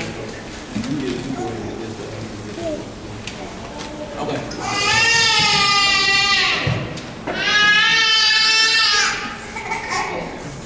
You going, bro? All right, shalom. Shalom, push, shalom. All right, shalom, y'all. Y'all, we ain't got long. We be on out of here very shortly. We're going to hit this Reuben. We're going to show a couple pictures and get into the names of some of these things, and then we get up out of here. Y'all, it's not to scare y'all or just to have voodoo type of doctrine. What we're talking about is when you ain't around your brothers physically, when you're alone, even if you laying in the bed with your husband or wife, when you laying in the bed with them, they can't help you. You've been trying to holler out so that they can get involved what's happening, and they can't hear you because you can't even speak. You're trying to, don't you hear me suffering, woman? You'd be like, I was touching you. She'd be like, you weren't touching me. Well, my spiritual body was. Because you're trying to get out of this, and that's where he likes to attack y'all. So this is the first place we have to get this strengthened in the supernatural. Yeah. You have to put on this armor first. You can be tough all that, we can wear all of this fringes here and there. But when you do this, I'm gonna get you while you sleep. Let's see your fringes when you sleep. That's a whole other game. And what he talking about true, because we didn't have a brother say that man, when this visitor come to me, I start coming home from work and getting in the bed at 6 o'clock, 7 o'clock. So he looked forward to go. He looked forward to it until they sent another one that threatened his life. Yeah, they start doing them like this. Now they sitting up all night. They started to 2 or 3. Because we just read, what we just read, Valley just read that they oppress each other. So say if Kylie come to you, if the demon Kylie come and she get her thing off. Now it's another one coming right. It don't stop. It do not stop. Once you let one in, they all banging for a spot because they need a host. That's right. They need a host. Like this is man. You see it though. Look how people acting. There's demons all around it, using people as hosts. Let's get this Tobit, chapter 6. It was on right. Think it on you, bro. Tobit chapter 6. Let's get up out of here. Y'all got some understanding so far though? We know it's rough talk, but it's talk that need be, y'all. We have to have it. That's right. For understanding. Because if you go question or talk about law or talk about what's righteous about that, you got to know it from the most intricate parts of it. Let's talk about it. That's right. It is what it is. See, but if they ask us about the strange side of it, we be hurry up and do it. Right. Because we know that language. We like to whisper. Right. Let's get freaky tonight. Right. Let's get kinky. That means of the abnormal. Kinky is actually of the abnormal. Yeah. Let's get of the abnormal tonight.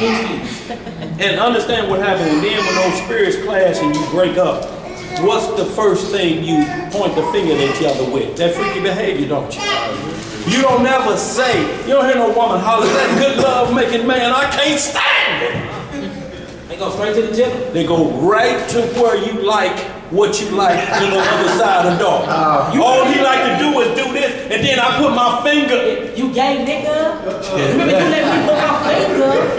I seen her on Facebook the other day. I'm like, wow. And then he talking about her, where she like to put certain areas and different things. And then that's what the public hear. The public don't hear nothing about the relationship, just say, it just went bad, man. See, both of us to blame for this. It went bad, I'm through with it. We done talked about it, it's through. And you don't go because this dirt in that hour, you are saying things and you're promising things because you're in a force that's got you, and you'll make and tell lies. And then you start calling yourself sexual organ. Yeah. You D-head. Yeah. You cunt. You notice you start calling each other after the sexual organ boys. Like, what is really going on here? Crazy. Really want to get back together. In that type of way. Where we at? Chapter 6? It's on the board, y'all. We ain't got that much longer. We grew up in that era too short, too. Yeah. Too short. Oh, man. Well, what demon was that? He was on him. That's all he talked about. There was a lot of things. Cocktails. These are the tales. Yeah. Oh, my God. I seen Short Dog on a reality show the other day crying. Crying. A woman broke his heart. I said, not too short. Not short, dog. Can't make me believe that. Not short, dog. He said that he got that name. It's true. Yeah. Not short, dog crying. Come on, What verse we starting now? Verse 1. Tobit chapter 6, verse 1. It's on the board, y'all. And as they went on their journey, they came in the evening to the river Tigris, and they lodged there. And when the young man went down to wash himself, a fish leaped out of the river and would have devoured him. Then the angel said unto him, take the fish. And the young man laid hold of the fish and drew it to land. To whom the angel said, open the fish and take the heart and the liver and the gall and put them up safely. Ooh, you heard that? The heart, the liver, and the gall. And this is where the most blood flows in. So what's going on? Come on. So the young man did as the angel commanded him, and when they had roasted the fish, they did eat. Then they both went on their way till they drew near to Ecbatane.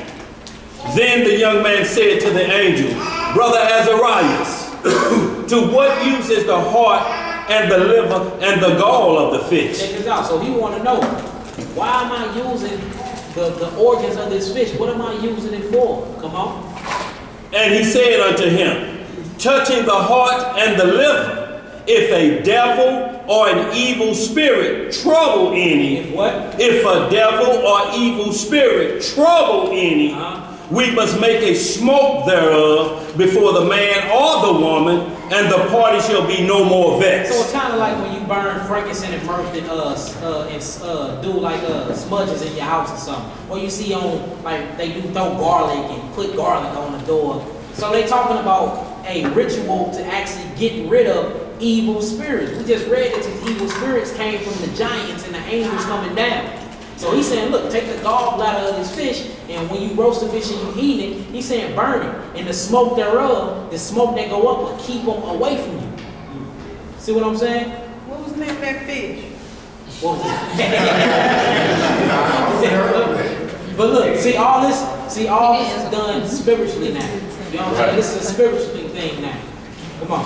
For the gall, it is good to anoint a man that hath whiteness in his eyes. You see that? So somebody with glaucoma or something going on, spirit that blinded the mind, and say, get the fast of that gall, burn that gallbladder. Fix your eyes up. Then he shall be healed. And he shall be healed. But now we have our true healer, which is Christ. He's the healer of the nation. You know what I'm saying? Come on. And when they were come near to Ragus, is that pronounced right? And the angel said to the young man, Brother, today we will lodge with Raguel, who is thy cousin. And he also has one only daughter named Sarah.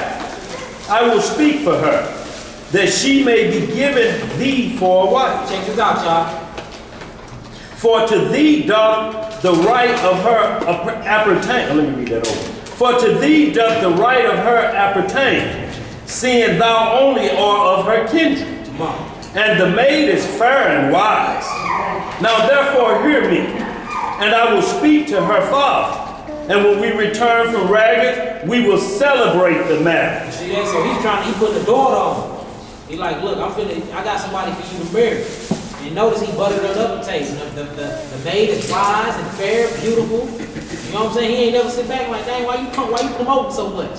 Let's see what's going on with this daughter. Come on. For I know that Raguel cannot marry her to another according to the law of Moses, but he shall be guilty of death, because the right of inheritance doth rather appertain to thee than to any other. Come on. Then the young man answered the angel, I have heard, brother Azarias, that this maid had been given to 7 men who all died in the marriage chamber. So look, he like, hold on, man. Word got back to me that 7 men before me died in the marriage chamber. Do y'all know what the marriage chamber is? If we look it up, it says the bed. So whenever they get, what baby is this? Who is that? She said, oh, no. So so what's going on inside of this bed chamber, whenever she laying down to get busy, a demon come and kills the man she getting busy with. So y'all telling me demons ain't transferred through sex? Before they get busy. Before, sexually look, he ain't even letting it happen. He like, y'all ain't getting this mine. This is a demon, an evil spirit. But look, notice, it don't never happen outside the bedroom chamber. It's only when it's time to get down. That's right. When it's time to get down, that's when he come forth. What is this telling y'all? Obviously, sex is a very, very important thing. Come on. And now I am the only son of my father, and I am afraid, lest if I go unto her, I die. See that? If he go unto her, he die. He like, look, if I have sex with her, I'ma die. He like, I'm cool on all that. And I'm my only mother's child. He like, I don't want nothing to do with that. Come on. As the other before, for a wicked spirit loveth her. You see that? He said, for a wicked spirit loveth her. Now my question is, how did this wicked spirit get this in contact with her like this anyway? How did this wicked spirit become in love with her in the first place? Right, why her? Why her? What have she done? What did she do? Or what happened with her and her parent? What happened where this spirit had leached onto her? Because remember, you have to accept spirits for them to even leech onto you in that type of manner. Come on. Which hurteth nobody, but those which come unto her. Wherefore I also fear lest I die and bring my father and my mother's life because of me to the grave with sorrow, for they have no other son to bury them. Then the angel said unto him, dost thou not remember the precept which thy father gave thee, that thou shouldest marry a wife of thine own kindred? Wherefore hear me, O my brother, for she shall be given thee to wife, and make thou no reckoning of the evil spirit. For this same night shall she be given thee in marriage. So take for a walk for a little bit. And when thou shalt come into the marriage chamber, thou shalt take the ashes of perfume, and shall lay them upon and thou shalt lay upon them some of the heart and liver of the fish, and it shall make a smoke with, and thou shalt make a smoke with it. So you see that? She's saying when y'all get into that marriage chamber, y'all think you're busy and consecrate this marriage, bring some perfume, and bring the stuff that I was talking about with that fish, and burn it around. Make these things an incense. Right? Come on. And the devil should smell it, and flee away, and never come again anymore. That might be some type of gallbladder and fish heart. It said the evil spirit would smell it and never come again. So it's just showing you that she had an evil spirit on her that affected everybody else. He wouldn't even let her get down with nobody. She needed to be married. He wouldn't even let her marry nobody. Like you mine. Right. So just imagine what we be having up in us that we ain't got rid of yet, and we just going around swapping DNA with one another. Ain't doing the courting phase or none of that. Just imagine. They ain't trying to get rid of it. Ain't right. Come on, do right. That's the end of that. And the devil should smell it and flee away and never come again anymore. But when thou shalt come to her, rise up both of you and pray to Yah, which is merciful, who will have pity on you and save you. Fear not, for she is appointed unto thee from the beginning. And thou shalt preserve her, and she shall go with thee. Moreover, I suppose that she shall bear thee children. Now when Tobias had heard these things, he loved her, and his heart was effectually joined to her. So, you know, but what we got also here too is a powerful thing. They could see a woman and lust after her. Yep. The deal is to get the woman to lust after them too. So even though women can take on this, an angel, one of these demonic spirits, can see a woman and he could be just overwhelmed with lust himself after this woman, and she ain't touched him, he just owned her. And she can't figure it out because he got to come with both legs. They knew that this woman was already meant for him, so they got to disturb that. And notice, they only disturbed it inside of the bedroom chamber. Yeah. You know that this bedroom chamber, even though it's a physical place, it's spiritual too. That was his woman. That bedroom, that bedroom chamber is something spiritual. So when you laying down, even though your body's is doing this physical thing, mentally and spiritually, you're going somewhere. That bedroom chamber is somewhere else. It's not even in this dimension. That's why you consecrate a spiritual thing when you're doing this type of ceremony ritual. That's right. This is somewhere else. That's why it's so sacred like that. He in her sacred place, killing people. And look, as you read on, you get the next chapter, you'll just see where it worked. And when they had already dug his grave. They just sent her maid and they're going there and see if he did. We just gonna pull him on out. But when they went in there and they was snuggled up, they like he done defeated that demon that's been driving her supernaturally, that courts her in her sleep. Yeah. He said, "This my woman." Me. And they say it didn't hurt nobody else but anybody that tried to do some hey boo. Yep, that's it. Hey boo. You cool? Hey boo. Now you was even cool with that, man. He ain't want nobody hitting her. Right, that's what I'm saying. You hey boo and you try to talk your way into that chamber you speaking of. He listening. Who? You after my woman? Okay, you die tonight. Yeah. Now look, if it's like that with them, though, just imagine the ones that's already inside that you didn't let in through sleeping with other men and other women off of lust and get to know them. They probably got all type of demonic DNA spirits all lies inside them. You passing it around with one another. Yeah, so before we get to these last scriptures, I want to show y'all a couple of these. So these are pictures. This is a picture of Lilith right here. Our brother left. Yeah. Oh, well. But see, look, this is an evil female demon named Lilith. Right. Notice what's going on in her mid area. What is she sucking up there? It's brimstone and hell going up in there. Notice the upside down pentagram she got on her head and the four horns. And you start getting into this demonology book and it explains them in such ways and the cups she got. It just get real wicked. And these things can be hideous, but they shapeshift and they know how to take form as people. That's why when you see it, she be in that red dress. She be in that red dress when she on you at night. But this how she really look, hideous. A hideous spirit. Here go Callie right here. This is the demon Callie. She's like a Shiva. Yeah, that's her. Now notice her necklace is full of men heads and arms. These are all men she had sex with and killed. And look where her foot at. Look where her foot on another man. On his chest though. Yeah. That's when you can't get up. Yeah. I'm trying to You got a head around there. They actually got that statue in California. I just can't remember. And where they got it the is. same statue in front of the CERN. She in front of CERN. The hydrocolloid. Show me. Yeah. The heifer with the 8 arms? Yeah. Her name is Callie.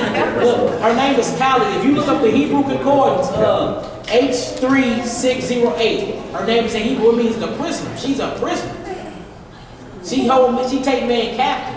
So whenever you going to sleep and men be getting that thing off and they need to wash up in the morning, you might have slept with her. And she don't leave. She'll destroy you. She'll destroy your whole household. Have you watching porn and all kinds of stuff. Once you let her in, she done took over. Right. Her name Callie. This is where you get the word California at. It's come from Californication. Oh. Californication. This is where they come from. Yeah, the city of Los Angeles, the fallen angels. Look at this one, man. She got all type of. This one too small. Let me see if we got another one. Look, this is another one. She's in the form of a siren, or they call them mermaids. Look, these things visit you at night, and they actually be looking like this. A lot of people that drew these pictures was on psychedelics and LSDs and mushrooms when they seen it, showing you that when you take your mind to different states, you be inviting these type of things in. See what that look like? The only jam Michael Jackson's oldest sister ever did was a jam called Centipede. And that's what it looked like too.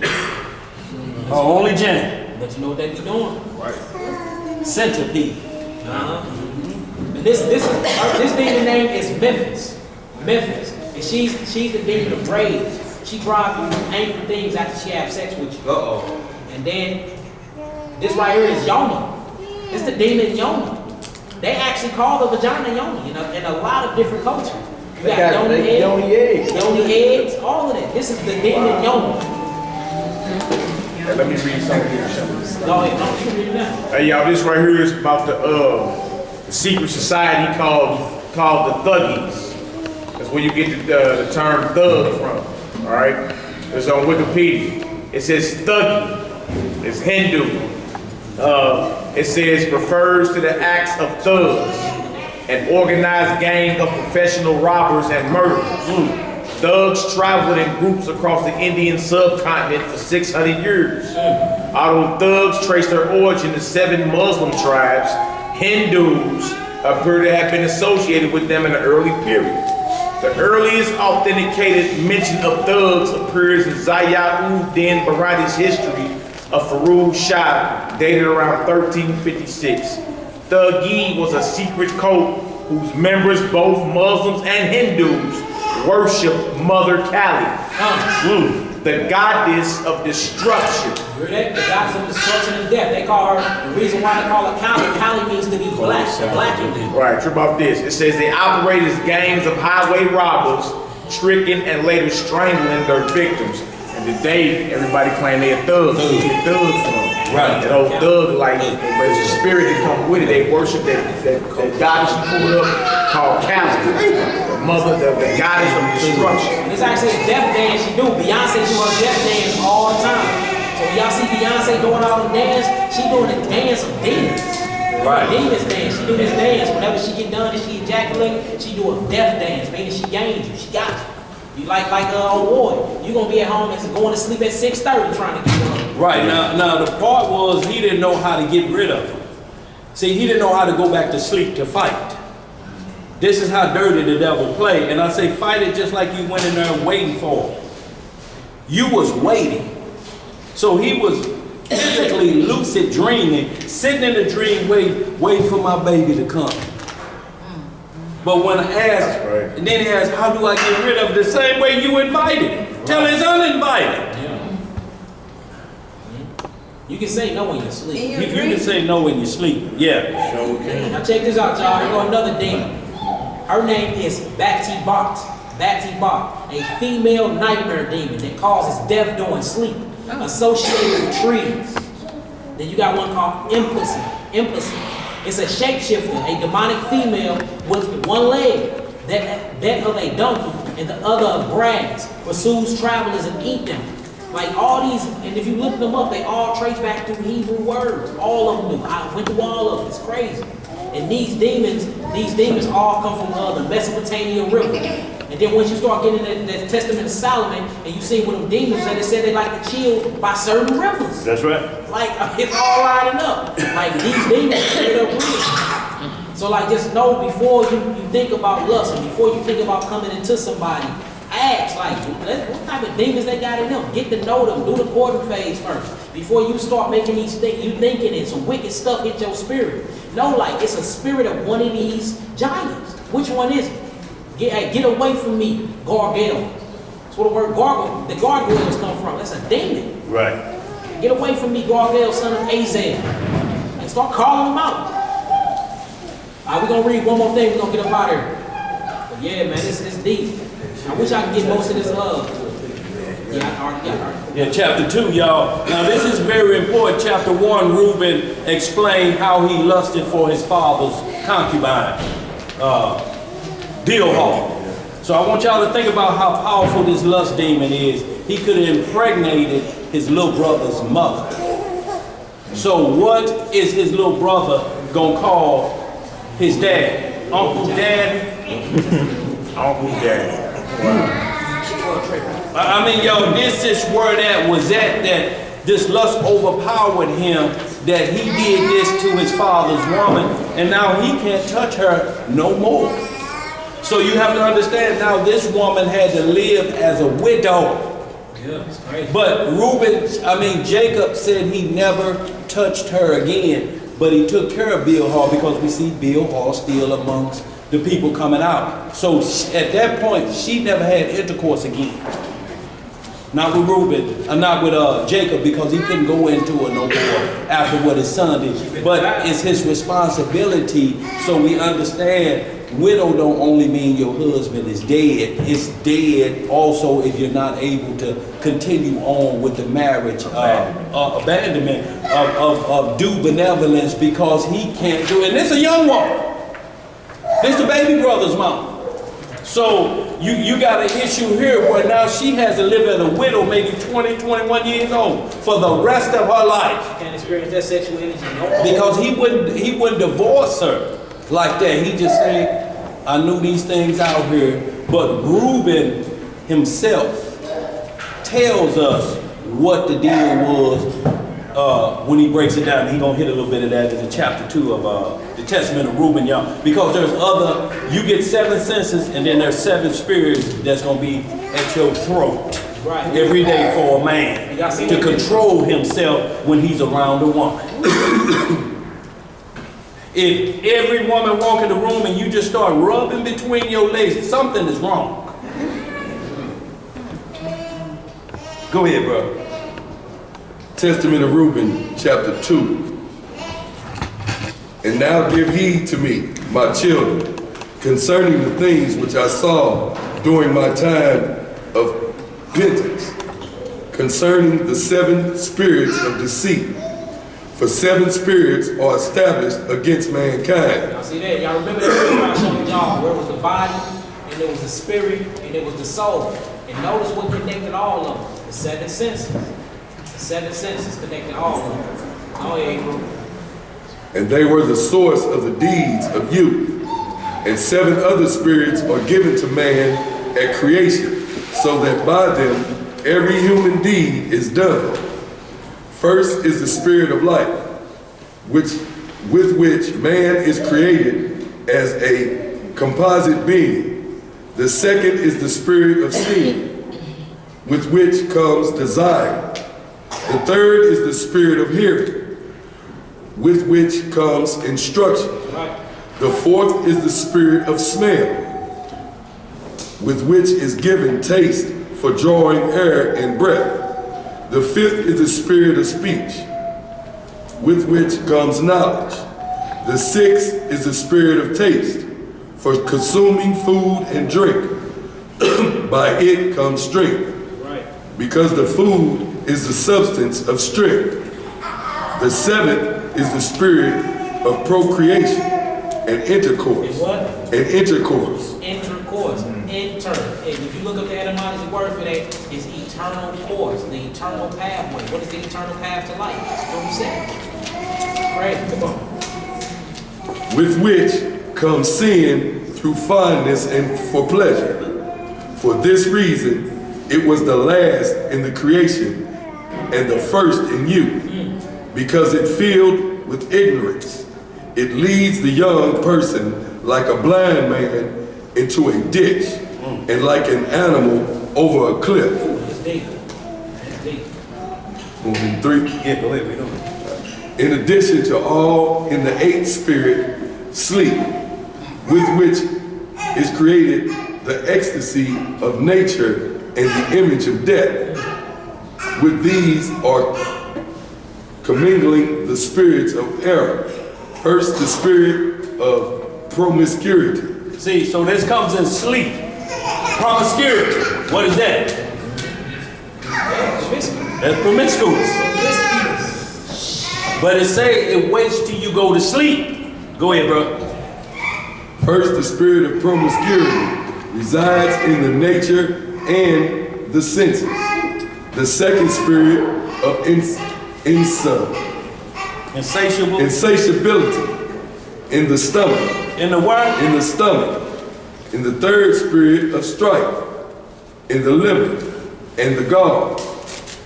A fourth spirit of flattery and trickery, in order that through excessive effort, one might appear to be at the height of his powers.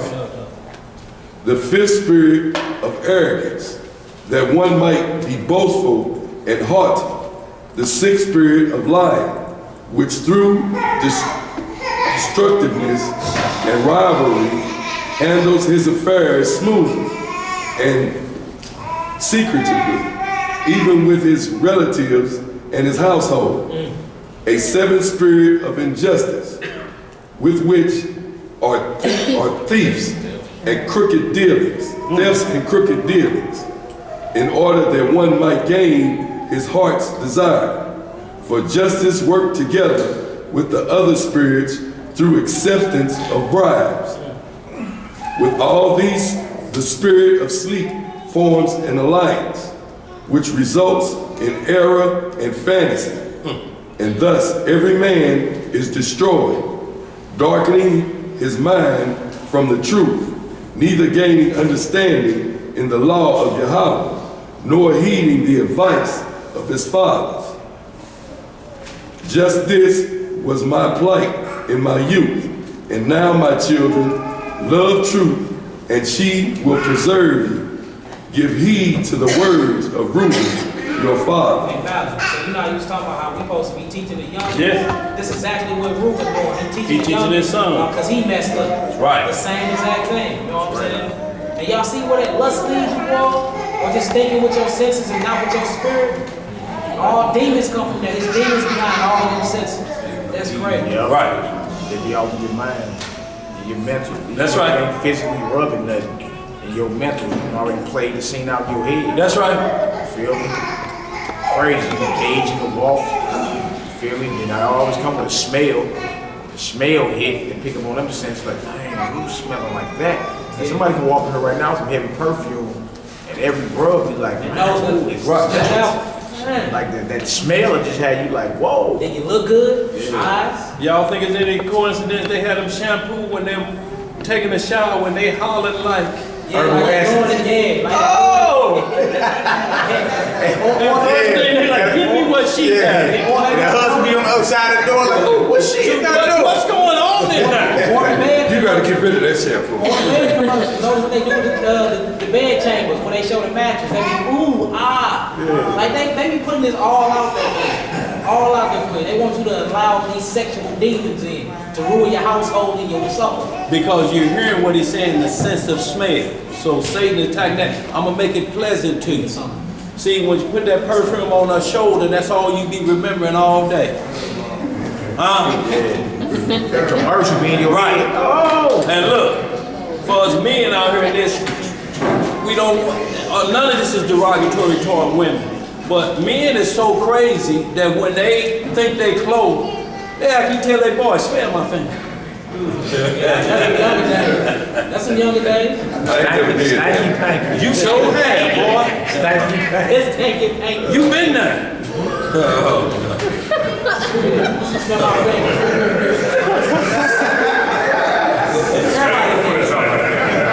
Watch a man, this the only fingernail is cut down to his bone. If all these got fingernails on it, watch that individual if this one is cut down to the bone. Dangerous individual.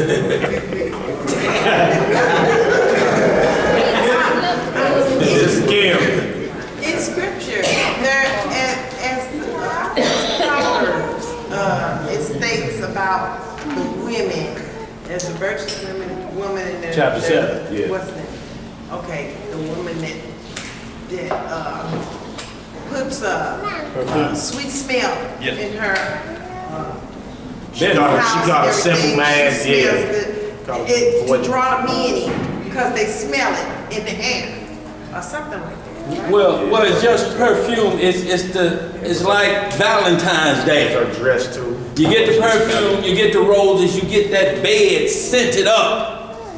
This is a day, that's why Cupid, or you can't get, as Paul speaks, what overtakes a man, concupiscence. That's unnatural desires for a woman. So when they say Valentine's Day, you've been shot by the arrow of concupiscence. So now February 14th become a day of wild sexual desires and beyond the thing, and it's all tied to the bed chamber. All of them. All of them. When you get your Roman candles from, notice they use red. Red is the color of your loins. Like when you do the full-time thing, that's the color red. That's associated with your lustful desires. And then notice red and blue make purple. So they mix the red and blue. The blue has something to do with your throat. So when you mix these two together and you start doing all this nasty talking, doing sex, it makes this purple. They call it the royal purple ones. You know what I'm saying? Start looking, type that up, y'all. The purple ones. See the history behind the purple ones. Some straight perverts. Like you start seeing everything they do have something to do with sex. We're gonna read out I got a couple pictures to show y'all where to get up out of here. They just show it. So this is that butterfly I was talking about that matches this cascade. They call it the monarch butterfly. So this is going into the form that's in your head. Keep going. So look, this is an actual woman's vagina, right? Check this out. This is a cascade in your head. Do y'all see the resemblance? Y'all see the resemblance? Like all this stuff is public information. Y'all can look it up for y'all said. So this is where the all-seeing eyes is. Then on the side is a woman's vagina. This is what they mean by that. They talk about the all-seeing how, the holies of holies, the heel. They always talk about a woman's vagina. So whenever you see that, it's going up. When the arrow go up, that means it's a woman, a female. When it goes down, that means it's a male. What's the other one on the other side? It's an actual vagina. I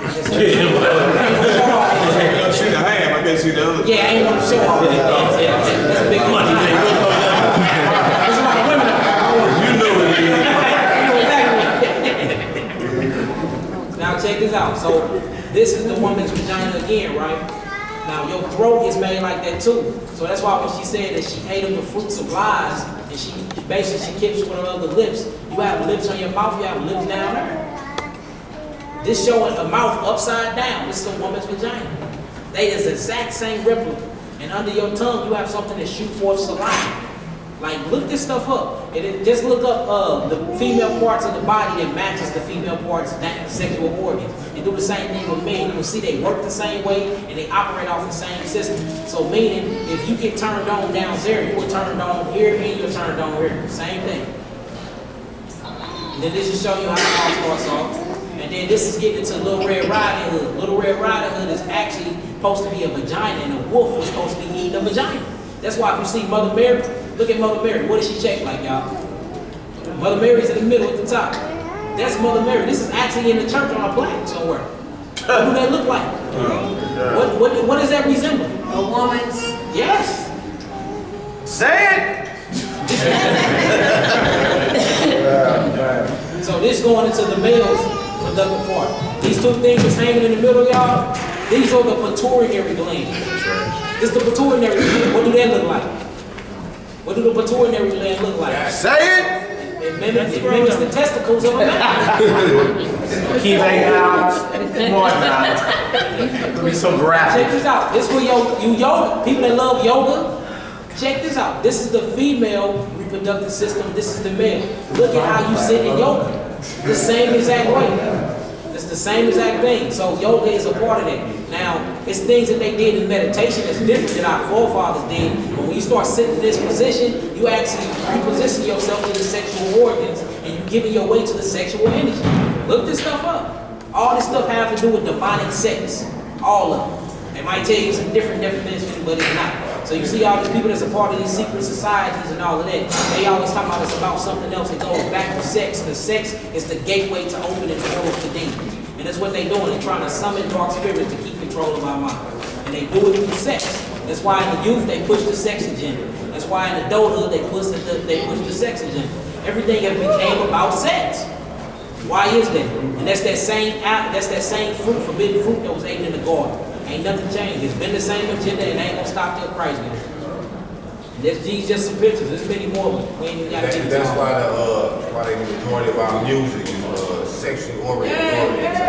Yeah. Majority of our music. But that's what they, music. that's their main agenda, to push that. Because they know that's the fastest way to transfer spiritual entity through sex. So watch who y'all land with. That was the whole point of the class.